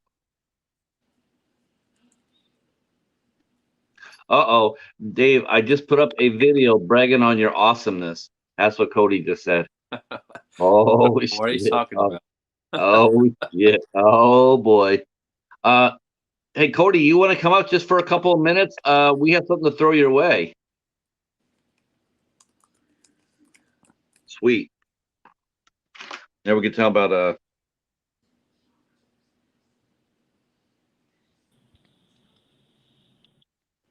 Cody, welcome, sir.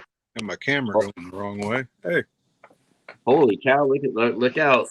So we have something we want to, me and Hobbs wanted to talk to you about. I just shared it with David, but I want to share this with you too. This Sunday night, we're starting off the month of July for Jen. Jennifer Toshi had her house flooded, and she lost pretty much most of her film collection. So starting this Sunday, we're gonna do our show. We're gonna do like a little marathon, telethon for it. And we're wondering maybe the following Saturday if you wanted to pick it up and run with that a little bit more. And then I was gonna talk to Joe and Brad and see if they could do it the following week. And because we're calling it July for Jen, and see if we can raise some movies for her. Okay. It'll have to be run like a little bit like a telethon. Like you'll have to keep on bringing it up, right.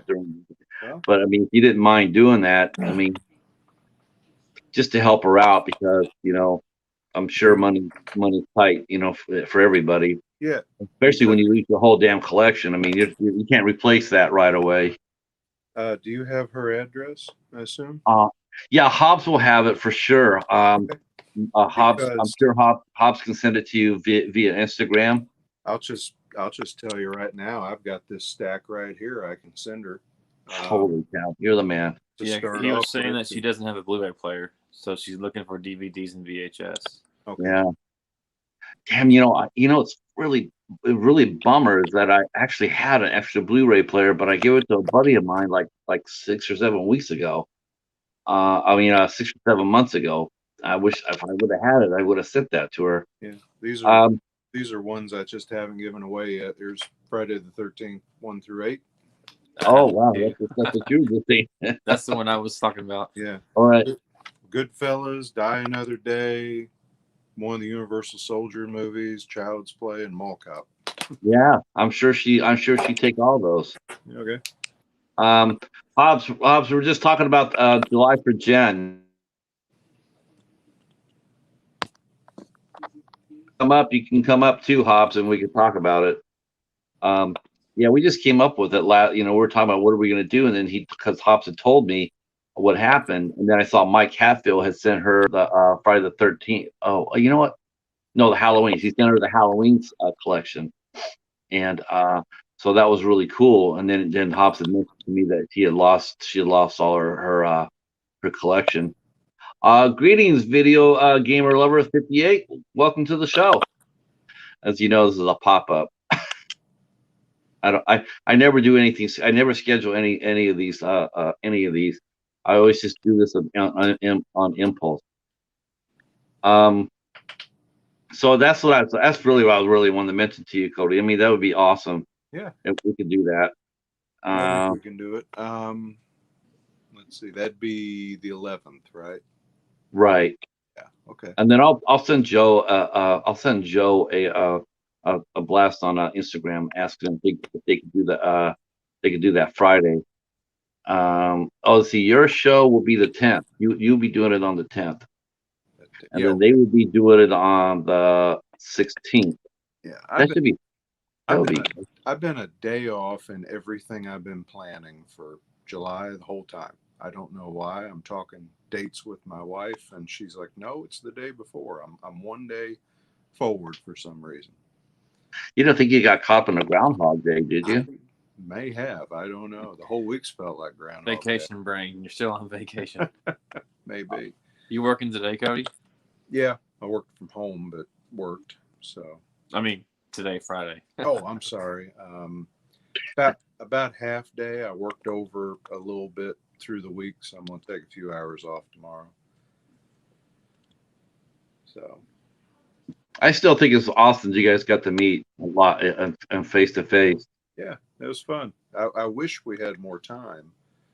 Well, you guys are doing conventions, right? You guys are going to meet to do a convention. That's the plan in October. Right. So we got 3 people now that in our community that are actually doing conventions. You know, Angela got us started.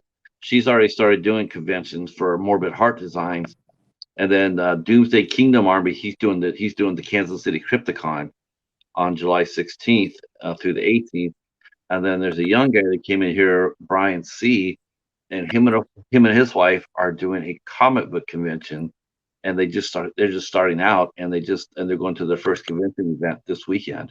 So I will be at Days of the Dead in Indianapolis, July 17th. Oh no, you are going to be recording, right? You're going to be doing that. Yeah, I'm going to do some videos from it. In the past, I've done like a walkthrough of the vendor room. You know, maybe some shots of celebrities as I'm in line. The only 2 autographs I plan to get at this one is Richard Dreyfuss is going to be there, and Paul Messmer, who played Plaid Shirt Zombie in Dawn of the Dead. Okay, he's going to be there. So I hope that Richard Dreyfuss shows up. He was supposed to be at Spooky Empire, and he canceled that. Okay. So he's still on the docket for this one, so we'll see. We hope. I just couldn't believe he was doing a convention. I was just like, you know, I was like, wow, that's refreshing, actually. That would be one. You know what? I have to admit, I think I would actually mark out for that too. I think I would probably want to get an autograph from him. Yeah, I think he'll be a good one. And then Plaid Shirt Zombie, and then September is Horror Hound in Cincinnati. But I think the only guest they've got listed right now is Robert Englund. If last time I looked at the website, and that line will be so freaking long. Yeah, I saw his line once, and it was huge. Yeah. And then the one we're talking about in October, honestly, looking at the list, the only one I thought about getting was Mark Torkel, who played Melvin in The Toxic Avenger, you know, before he fell in the barrel. Right. Because I've got a Toxic Avenger toy that's signed by Lloyd Kaufman, and I thought it'd be cool to have Mark Torkel sign it too. So I think that Full Moon is doing their sale now, right? I'm not sure. I haven't looked. No. I think they're supposed to be doing their summer sale. I know that the Criterion sale is supposed to be kicking off tomorrow. I'm going to try to get Godzilla. I reminded somebody earlier this evening that the next movie up in the Vestron releases is The Wraith. And, right, yeah.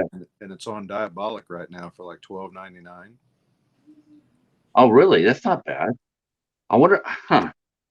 Yeah, because I know I saw they're advertising that The Wraith is a fun movie. Oh, That's one of the few movies that Charlie Sheen did that he was really good in. I mean, he was really outstanding. I mean, he was good in Platoon, but he was just one of many. In The Wraith, he was pretty much just the main guy. He was good using guns. Huh? Oh yeah, he got wiped out quick in that. He did. I like Hot Shots too. Hi, Fairy Dust. How are you? Major League. Major League, yeah. Yes, Major League. Yep. But again, super strong cast though. I don't know. I'm trying to think of anything where he's carried it by himself, and I'm not really sure. One of my favorite movies of his that a lot of people don't talk about or seem to remember is The Arrival. I always liked where he's the radio astronomer and he finds the aliens, but turns out they're on Earth. Oh, that's right. That's a real good show. I think very underrated. And it may have been like an HBO production or something. I don't know if it even really had a theatrical run or at least a big one. I think he did another movie that I saw. I want to say it was him, but I could be wrong. It was called Terminal Velocity with Natasha Kinski. Okay. Now that was actually pretty good. Heard of that? Never watched it. The beginning of it's insane. It's insane. But I haven't seen it. That's the only part I remember. I think Hobbs is coming up. Was there an Arrival remake, Cody? There was a sequel that sucked, and then there was a movie called Arrival. Okay. Where they're trying to communicate with aliens. That was a lot newer. With Hawkeye, or the one with Sheen is The Arrival. Okay, from 1996. Sounds about right. Yeah. I saw all those movies when they came out. I was going to movies quite a bit back then. That was back in San Jose. We're joined by Hobbs. Looks like Hobbs is on a diet. How's it going, Hobbs? What's up, guys? Happy TGIF. Yeah. Oh, yeah. So, as you saw, the boys from Coast to Coast are on board for July for Jen. That's what's up. Yeah, she I don't think she made it public, but somehow she had a flood and lost a lot of her movies, amongst other things. So we thought it'd be a good idea to do like a drive to like raise some movies for her. Yeah. I'm gonna send her quite a bit myself, and I know a lot of people are. Well, there you go. I was watching that. Yeah, I got 14 right here. I can send her. So. I've got a bunch I can send her too. I've got a box I need to go through and get rid of a lot. Yeah, I got a whole box too. I mean, I've got everything from like Disney movies to. And she loves everything. I don't think there's a genre. Is there a genre that she does not like, Hobbs? Because I know she does the 80s for sure. I know she loves the 80s movies. She does it all, man. I mean, everything. She just doesn't have a Blu-ray player. Yeah, I had 3 Blu-rays in this pile, but I won't send those if she can't play them. Let's see. Fairy Dust says he's headed home from Vegas, 3 miles to Graceland. Not. Cody, if I can make the show, we're gonna have that beer, but there has been new guests announced. Okay, I hadn't even looked lately. Yeah, I can go over it. Michael Rooker is going to be there. Okay, nice. Kevin Dillon, which I've never seen him at a con before. No. Wow. Yeah. In the Blob. Yeah. Kevin. Wow. I haven't seen him either at a con. Yeah, I'm looking now too. I'll be there too, Hobbs. Paul. Oh, indeed. Yeah, Dave. Paul Sorvino is going to be there, and yeah, Brian O'Halloran, Jason Mewes, and Jeff Anderson. Yeah, the Clerks cast is going to be there, I think. I've got Brian O'Halloran's autograph and Marilyn Gigliotti, however you say it, the one that played Veronica. On my Clerks DVD. I'd like to get Jeff Anderson. Indeed. I think the crowds are going to be very manageable. I think you can have enough. I think there's going to be enough room to maneuver around and get autographs in good, timely fashion. I mean, I don't think the line's going to be all that stupid as they normally would. I don't know. Everywhere I've been, people I thought like COVID never even happened. Yeah. Are you talking about the con lines? Yeah. Oh, they're going to be insane. Everyone's itching to get back out. They're gonna be out of their minds. I mean, we've been waiting. I still have my ticket is still good because of the one that I wasn't able to go to, and Cody should be too from last year. Yep. Oh, nice. About a year and a half old by the time we get to this one.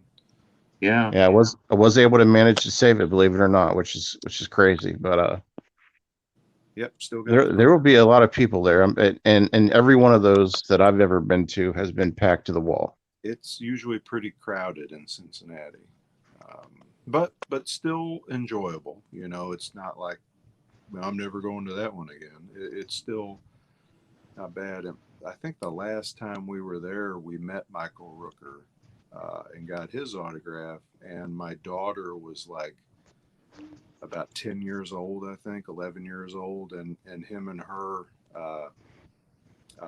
screamed together, "I'm Mary Poppins, y'all," because she had a little button that said that, and she talked to him about Guardians of the Galaxy. Yeah, have him whistle for you. Well, I actually had him sign my Henry Portrait of a Serial Killer DVD. Oh, cool. So our autograph was a Walking Dead picture for my son. oh hell yeah. So I think if I would have had him sign anything, it would probably be Guardians of the Galaxy, and I would have him sign it. I'm on the wrong team because his character is not supposed to be in the Guardians of the Galaxy. It's from the original. He's supposed to be from the original team from the release. So I know it's a comic book thing. Most of the cons have been a blast. I can't say I've ever had a bad experience at a convention. no, But I can also tell you that there's a couple that I don't remember. And that's not because I was tired. Well, you are bringing an extra pint of blood though with you this time, right? Oh yeah. the only one. It wasn't a bad experience, but it did feel like we just didn't get a lot done. We got Norman Reedus's autograph in Cincinnati, and it was only when Walking Dead was like season 3, but still tremendously popular. He was probably the favorite character that was doing cons because Andrew Lincoln did very few cons, I think. But Reedus was at most of them. We sat in Reedus's line for 4 hours. Oh God. Oh Lord. And I wouldn't have cared to do that, but my son really wanted his autograph. He was 10 years old. But what was funny was we sat in the line next to these people for 4 hours, moving up. We got to know these people. Yeah. And 6 months later, I'm standing in line in Indianapolis for Danny Trejo, and I look at the guy next to me, and I said, "You look familiar." And we got to talking, and we said, "We were in Reedus's line together." I said, "Well, shit, we ought to have a reunion every year. We stood in line so damn long, and now I'm Facebook friends with that guy, and his wife sells stuff at the cons, and so I usually see them too." Yeah, that's happened to me before too. I was in line to meet Jamie Lee Curtis. At least 8 to 9 hours, I would say. Okay. How long? Where at? 8 to 9 hours. This was Days of the Dead, and I believe it was Indianapolis. Yeah, I was there. That was that Days or was that a Horror Hound? It was one of the others, one of the two, but it was for one of her only appearances at a horror con. Yeah, we went to that, and I did not meet her because I just couldn't really swing the $80 for autograph at the time. But we did get Adrienne Barbeau, Tom Adkins, and Nick Castle at that con. Indeed, I got Nick Castle. She signed every single autograph, man. She didn't walk away from anybody, man, and it was great. Wow, that's some dedication. I mean, both for her to sit there and sign for that long, and dedication to standing in line that long. The day that we stood in Reedus's line, we got there. We had early entry, an hour, early at Cincinnati, and we ran downstairs to get in Ritas's line, and it still took us 4 hours. But his line, they shut it down because it went out the door and around the building. Yeah, fire marshal, I'm sure. But he stayed until like we got in at 10, an hour early. They said he stayed till about midnight signing autographs. Yep. Even after the con closed for several hours. And I mean, 2 reasons to me. I said, you know, that's awesome that he did that for the fans. But at the same time, if I was making $40 a pop, I'd stay there as long as I could too. Yep. Because we got him when we got him, he was $40, and now last I heard he was like 100 or 120. Well, that will short lines right there. That will you know, when they pop lines like that. I mean, they pop prices like that. And that one felt so crazy because 4 hours for Norman Reedus, got my son the autograph, got a picture with him, ran upstairs because John Carpenter was signing just before he was going to go to a panel, and I stood in line for Carpenter for just 15 minutes. 4 hours for Reedus, but just 15 minutes for Carpenter. There wasn't anybody in his room. Wow. Yeah, I've seen lines like that whenever they have a Star Wars character, or I think I want to say they had a couple of Star Trek characters too, and in fact, I think one of them was actually your buddy Hobbs, LeVar Burton.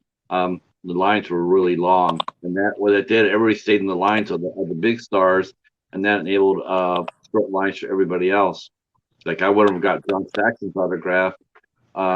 And there was nobody there. I just walked up. I just gave my edition of Enter the Dragon, and then he was next to Julie Newmar, and Julie Newmar was holding court. She was so sweet, and you know, there's like maybe like 20 of us standing, you know, watching her, and she just sat there and just talked. And John Saxon looked bewildered. I'll be honest with you. He looked sort of out of it a little bit, like bewildered, and you know, he still was friendly, but he seemed a little lost. I like the ones where, and I think they tried to do this a little bit with Jamie Lee Curtis. I think they've got better at it, but they give you a ticket for your autograph and tell you to come back at a certain time. When we met George Romero, when we met Malcolm McDowell, and when we met Angus Scrimm, it was like that. We had a ticket for the autograph, and they told us what time to come back, and I don't think we stood in line for more. Yeah, that's exactly what they did with Jamie Lee. They had 3 different heats. They had 3 different tickets you could get, and I was in the last ticket. Not the last actual ticket, but the last heat, the last group of tickets. Right. And but when I got there early, but I had waited so long. Man, but it was so worth it, man. So like, I don't. You have to go in there. You can't go inside a line like that by yourself. You have to have friends. I don't know if you ever saw it, Hobbs, but on the 35th anniversary edition Blu-ray of Halloween, there's a documentary called "The Night She Came Home," all about that convention. You and I will probably be on that video. I'm not in there, but the guy that I was standing next to in Nick Castle's line is in there, and they talked to him. And it was funny. We're standing there for Nick Castle, and this kid just kind of run in the door, and he had on a pair of coveralls, and he had a Michael Myers mask with him. And he said, "Which line is this?" And I said, "This is Nick Castle." And he goes, "Oh, great. I need him." And we got to talking. And he had hit the road at like 4 a.m. and came up from Pigeon Forge, Tennessee. He worked in Sevierville, I think he said, at the Titanic exhibit. And he'd driven, 8 hours that morning to come up to the con and just jumped right in line with us. Oh my God. And he was, I am a Carpenter fan. I've always been a Carpenter fanboy. This guy put me to shame, the stuff that he knew. So I'm sure if he got to see that he made it onto that documentary, he just went nuts. Yeah, I'll have to see that. I wonder if I'm on that. I wonder if I'm on that documentary because I was in the line and look for you. So yeah, definitely. Jeez, that'd be pretty good. Sometimes you watch those movies and you see other celebrities on there. There's some big pans of the room that Jamie Lee was in. Yeah, I was in that room for sure. We Probably were double fisting it too. We spent most of our time in the little room just beside that. That's where Dick Warlock and Adrian Barbeau and Tom Atkins and them were. And then the other room with the vendors is where Nick Castle was. Yeah, I remember. I remember getting his autograph on the same poster. Cool. I think Rhea must have kidnapped David. I got Nick Castle, just a picture of Michael Myers, and then Tom Atkins signed a Fog Mini poster and a Escape from New York, and so did Adrian Barbeau. Signed both those. Oh man, now I have to admit, I would have marked out for that. For Adrian Barbeau to sign Escape from New York, yeah, I would have marked out for that. We were the last people in her line for a little while. There was no one behind us. We stood and talked to her for a good 15, 20 minutes. I'm sure she was very gracious. Oh, she was great. And my son was probably about 10 at the time. And she talked to him about the cartoon voice work that she's done, which cartoons he might have seen. And she was just awesome to talk to. I don't know anybody who's, I mean, that's one thing I have to say about conventions is that, you don't hear any really bad stories among the guests. No. Some of the real minor ones that are, but man. The only one that I had, and I don't really fault the guy for it, but Michael Bean, he was wiped. He came. Did you see The Victim that he did with Danielle Harris in it? Yeah, I actually have that. Okay. He came from the premiere of that in LA and took like a red-eye flight to Indianapolis and came straight to the con, had no sleep. And he even told us that. He's like, I'm a little bit out of it. I'm sorry. His wife Jennifer drives his ass. Do what? I'm friends with her on Facebook. Okay.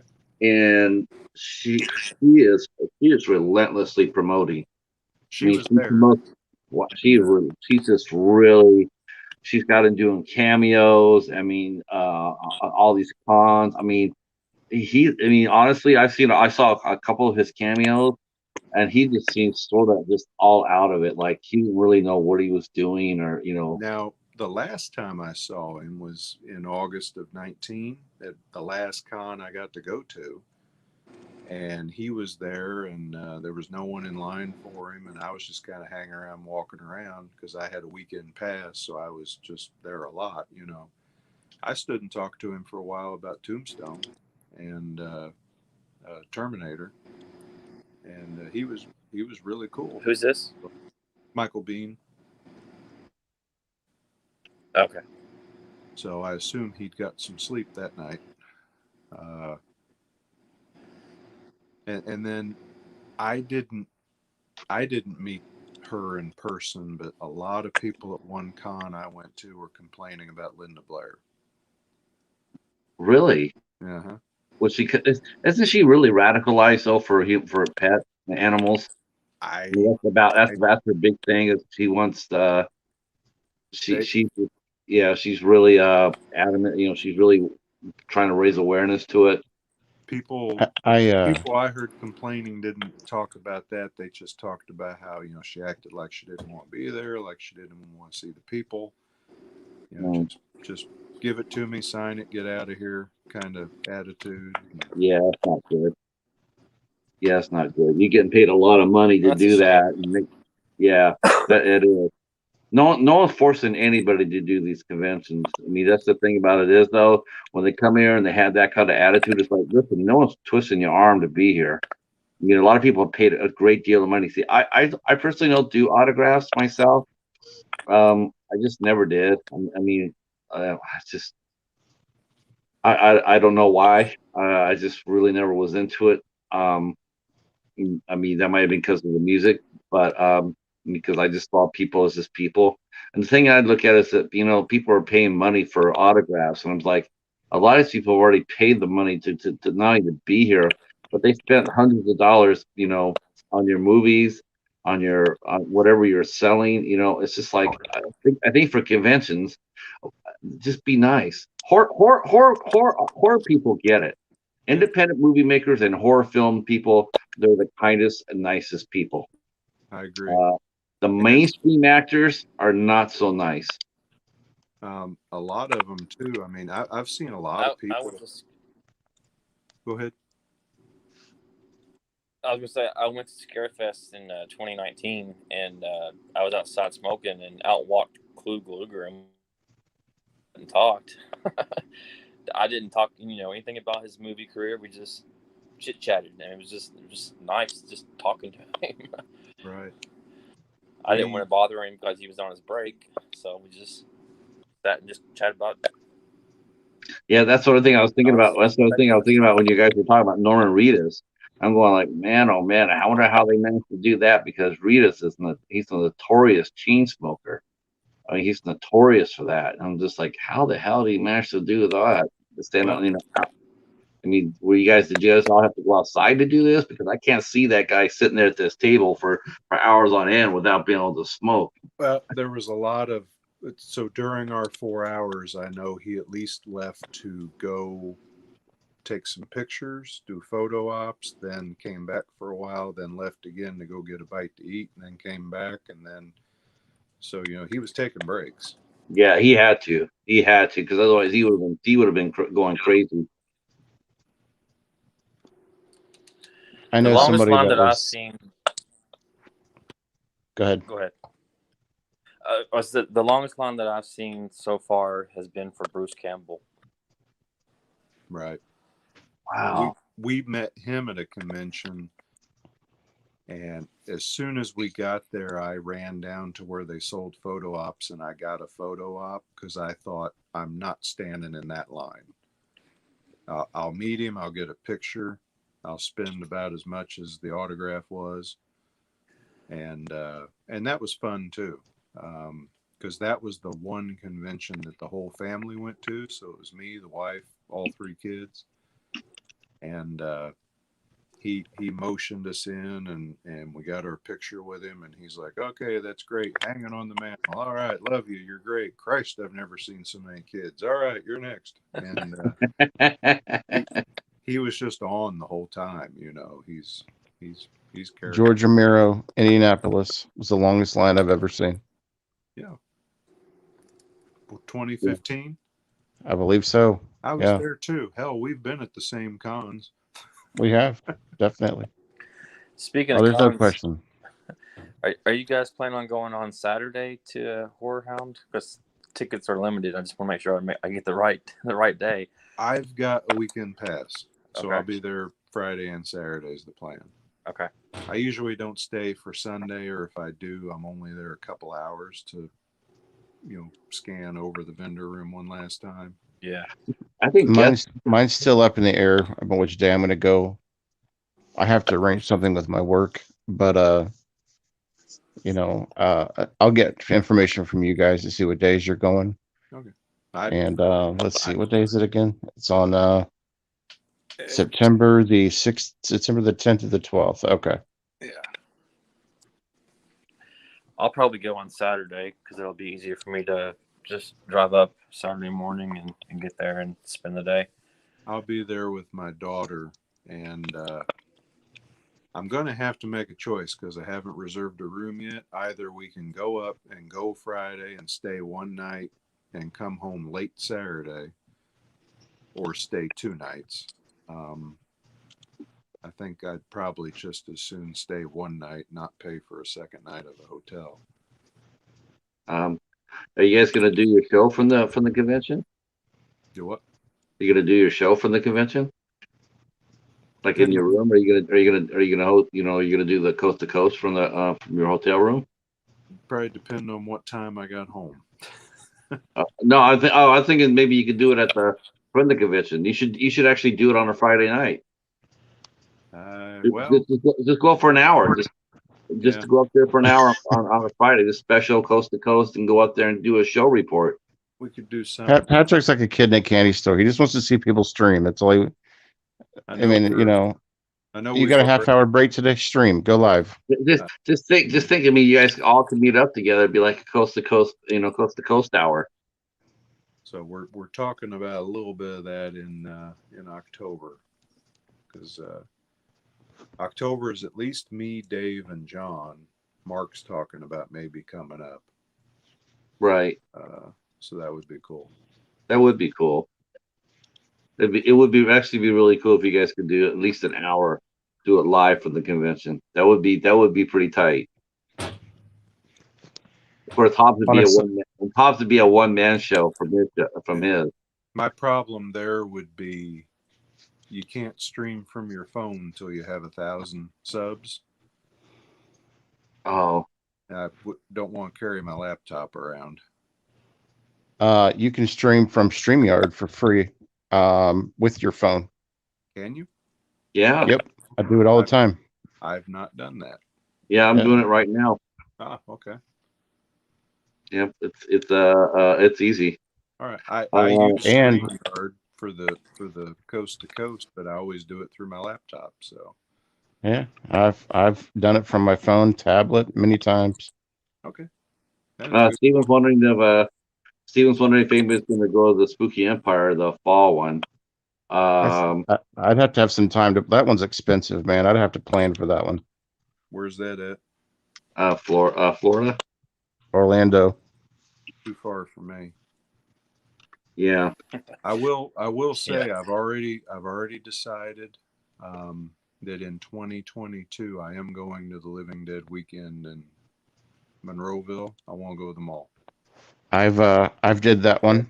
I did that one as well, and I think I told you guys this, but when I did that one, some of the cast from the movie was there, and we were actually in the Monroeville Mall, and they had a big screen, like blow up TV, and everybody watched the broadcast of the movie in the mall. Cool. Including the cast and a limited select number of tickets. It was awesome. So when we were in Indy in, I want to say 2017, because I think it's 2017, the year that Romero died. I'd have to look, but at any rate, we were at a con. The Dawn of the Dead cast was there. Or not all of them. I think it was like Ken Foray and Romero was going to be there. Romero canceled because he didn't feel well, and they thought he had some kind of lung infection. Turned out that was the lung cancer. Yep, I remember that. And but they showed Dawn of the Dead in a side room. Ken Foray come in and kicked it off with like a half-hour talk, and then sat down and watched the movie with us. And I had never heard of him. He's an Ohio personality, I guess, but Fritz the Night Owl was there. Oh, hell yeah. Fritz is great. Who's Fritz the Night Owl? Late night horror host. Oh my God. Is he's in Ohio? Yeah. Yeah. How come you never talked about him, Hobbs? Because he is one of many Ohio horror hosts. I have a couple that I go to, but he does like he'll pop up in the middle of movies, right? So like if you're watching a movie, he'll like maybe he'll do like a 30-second segment in the movie, and he'll jump in and do some commentary. He does pop-ups. So they showed us a cut of Dawn of the Dead that he had done, and like they superimposed him kicked back laying on the escalator ramp that the guy slides down, and he told you some information about the movie. About every 20 minutes he would pop up and give some trivia, give some commentary, and he was there too in the room to talk to us. I'd never heard of him. I thought he was really cool. He definitely is. I grew up with Sammy Terry. I didn't know there's. Honestly, I really did. I really thought the only horror host that was still maybe a kicking was with Wooly. Nope, I could tell you about 100 of them. I'm going to say we had Sammy Terry out of Indianapolis on Channel 4 growing up, and then we also he wasn't on a regular network that we got, but I knew of Zachary growing up. But that was mostly on videotape. We had a guy named Dr. Creep in Dayton, Ohio. Dr. Creep. Legitimately, he's a legend around here, man. Oh, He's like one of my fucking heroes, dude. I've got pictures with him and everything. When I was a kid, Channel 4 had the Channel 4 Kids Club, and you could join the kids club and you got a little card and all this stuff, you know, and you could get autographed pictures of people from the studio, because in the mornings they had Cowboy Bob, who was a little TV show, but I had an autographed picture of Sammy Terry, and I have no idea where that ever went. Steven's saying he'd like to do Horror Hound, but he's going to camp Daniel Morgan again in August, Friday the 13th. What's the Daniel Morgan? Is that the camp from Sleepaway Camp?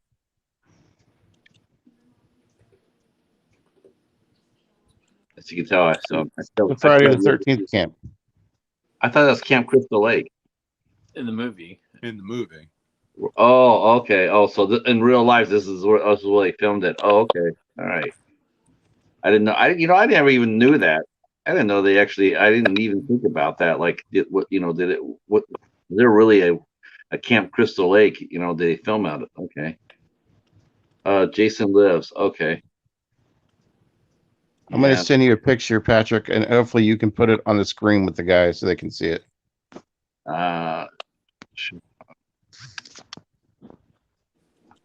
Oh, you sent it to me are you sending it to me in chat or Instagram?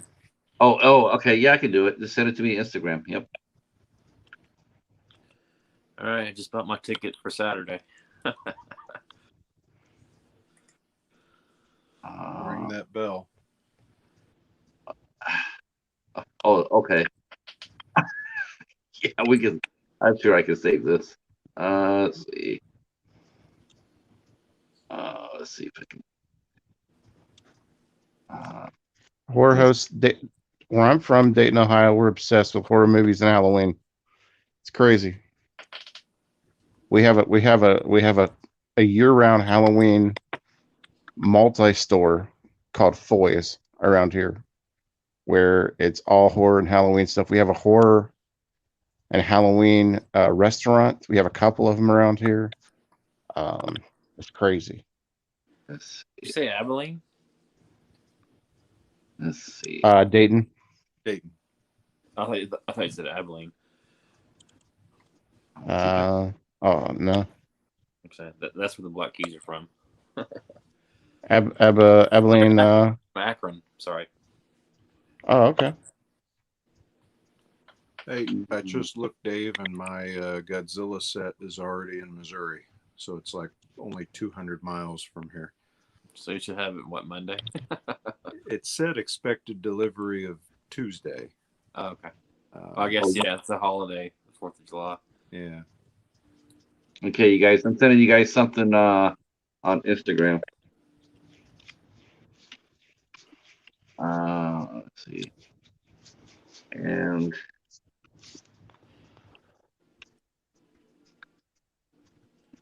okay, I'm sending you guys something right now.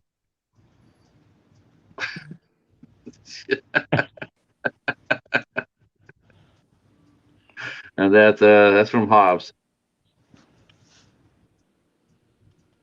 I can't pull it up. I sent it. I'm on the phone. I can't. Oh, okay. Yeah, when you get a chance, I forwarded you a picture from Hobbs. Cody. He sent a picture of himself with Dr. Creep.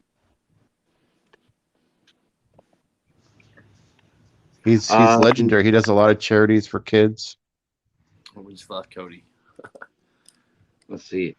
We got we had our own late night talk radio at the Adventures of Traveling Mike. She named it the Vampire Night Rider Hour. Yep. Yeah, that I was talking about. That's funny you mentioned that. I was talking about there's a new guy, to me anyway. He calls himself an American Werewolf in New Jersey, and his channel's really strong, really good channel. And so they're talking about that underwater. We were talking about earlier about Kristen Stewart, and they're talking about the trope about when you mentioned about tropes in horror films, David. I guess one of them would be, how come they always kill the brother off in the first victim is always the brother.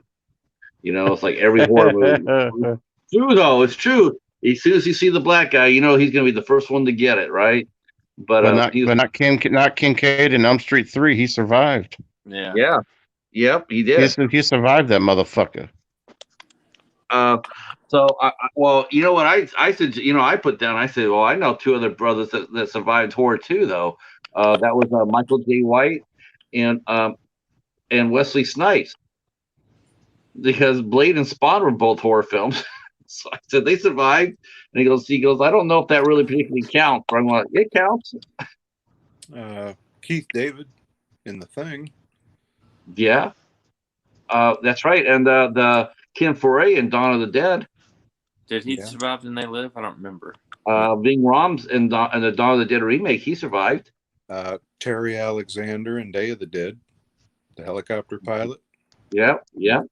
That's what Ken Foray played. He played the helicopter pilot in the original Dawn of the Dead. David Emge was the helicopter pilot.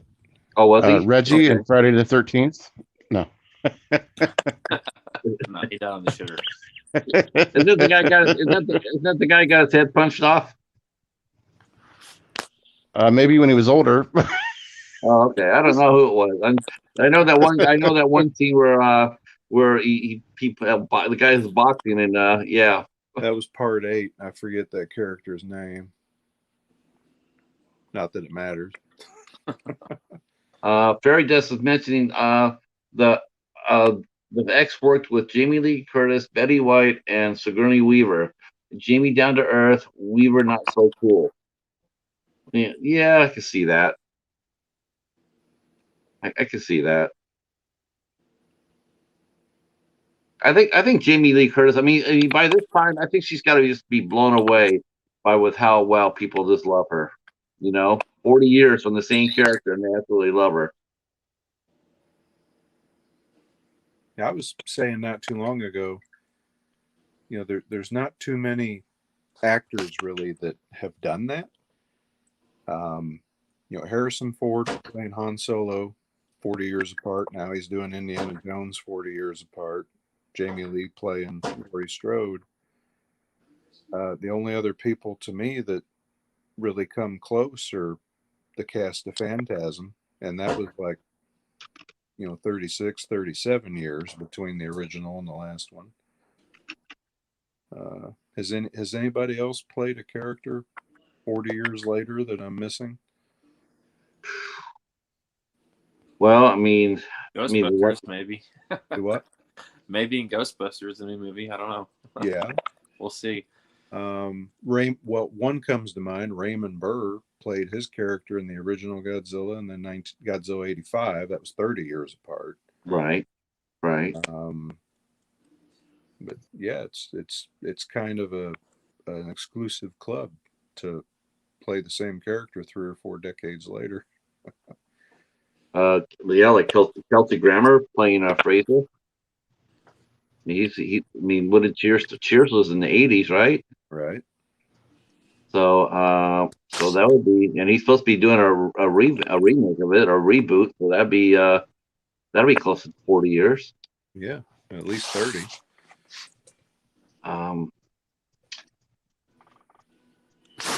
Wow, that would be cool, Dr. Creed. I swear, I'm sitting here looking at this picture, and I'm going like, I didn't, because I know that most of these horror hosts, I know that they always come on independent television stations, and I just didn't think there was no such thing as independent television stations anymore, which is why I didn't think there'd be any more horror hosts. I thought they were all gone. There you Except go. No, man. Alive and well, dude. I'll do my best Phil's creepy vids. Oh yeah, he went. Phil got to go back to work. Creepy vids. Hey, horror fans, it's your buddy Phil here. Back at you today with another video for you guys. Yeah. He went to work actually. He went to work yesterday. Yeah. I was looking for him this week on his live stream, and he wasn't there at all. And I saw him. He popped up earlier, and I said, you know what? I didn't see you at all this week. I said, did you go back to work? And he goes, yep. He goes, I went back to work yesterday. Today I had to take it off the rest. It's like I can imagine. Let's see. Fairy Death says, let's see. Well, remember in Freaky, this is gonna end well. You're black and I'm gay. That must have been I still haven't seen that. I got it, but I haven't watched it yet. I watched it, enjoyed it. I liked Freaky. Was it good? I thought it was fun. I think I'm losing signal, boys. I might have to call it. I watched this tonight, and I did a review for it. I did a martial arts film called Master Z, Ip Man Legacy. Man, that was pretty good. I like a good old fashioned action movie. Martial artists. I mean, it was fun, a lot of fun. Hey, Near Dark's on Shudder now. Yeah, I saw that they added Creepshow too. I saw. I haven't seen Near Dark, so I will definitely watch that. I see Rhea's behind you, stealing scene. Hi, Rhea. Yeah. They're supposed to be putting out a 4K of Near Dark soon. I've never bought it, so I'll pick that up. Good job, David. See, you always have the best background, David. Look at that. Oh my gosh. Oh, so I don't know if I don't know if I showed this to you, Cody, but so look who came to join the shelf today. Oh, cool. David sent me a Sam. Right. David and Sam sent me Sam. Oh, show you the mess I got going over here. I watched your I finished watching your series. Man, you have a lot of good stuff, Cody. I like watching your TV section. Thank you. Yeah, there was a lot of diversity there. I was like, wow, okay, he watches a lot of different stuff. Was that a crank anchor? Do what? Was that a crank anchor puppet? That was my evil Ash puppet from Ash versus Evil Dead.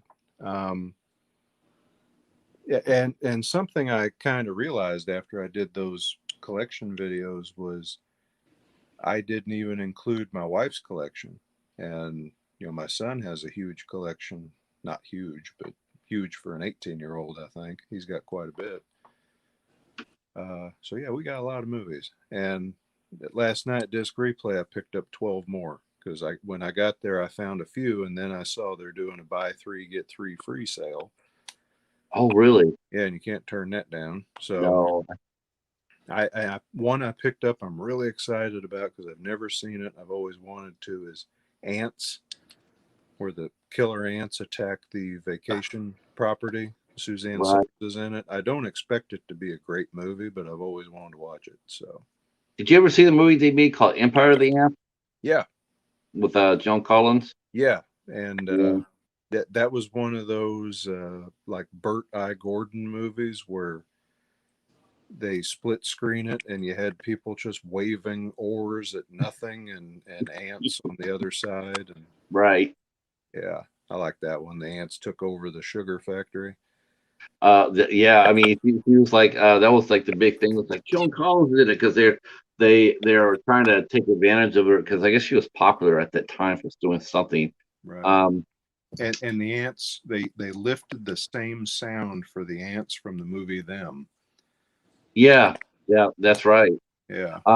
They did that with the Last Dinosaur. I call it the last Godzilla movie because Reichsbank.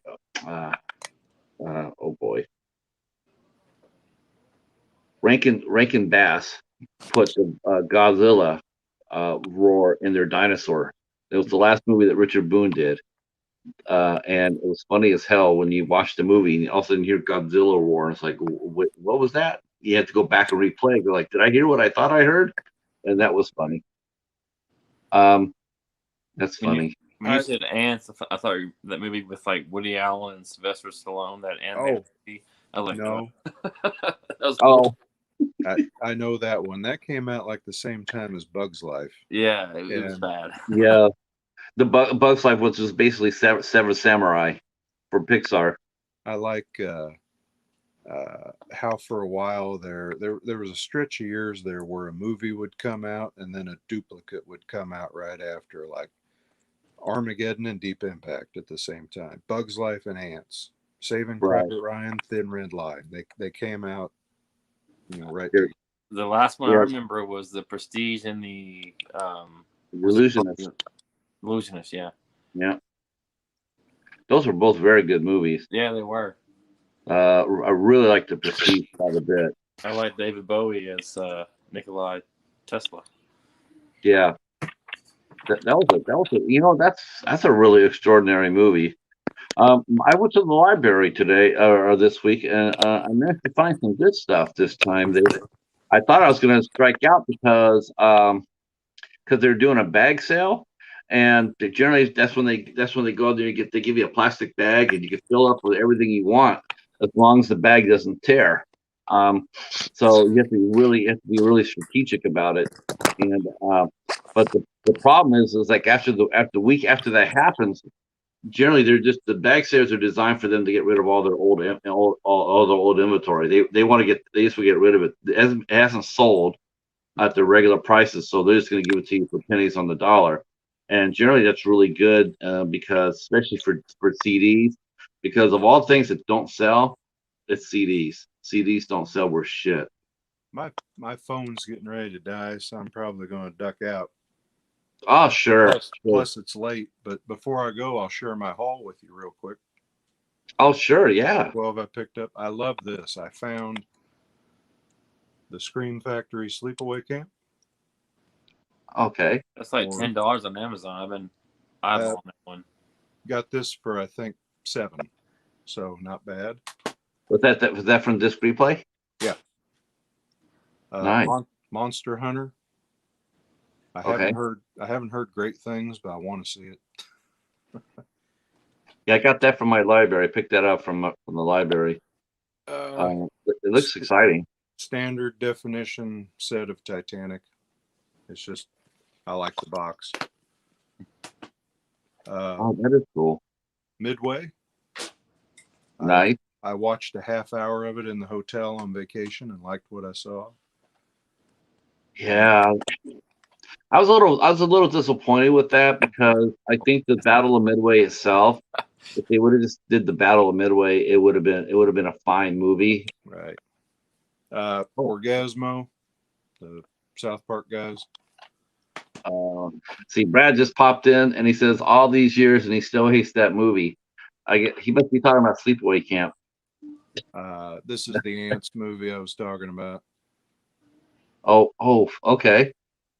Here's another killer bug movie, Final Days of Planet Earth. I have a feeling this is going to be a poor review of a poor movie. Yeah, you haven't done one of those in a long time. Been a little while. Need to get back to it. I thought maybe you retired after you realized that you made a mistake with Stealth, but Krampus, just because I didn't have a copy yet. that's a fun movie.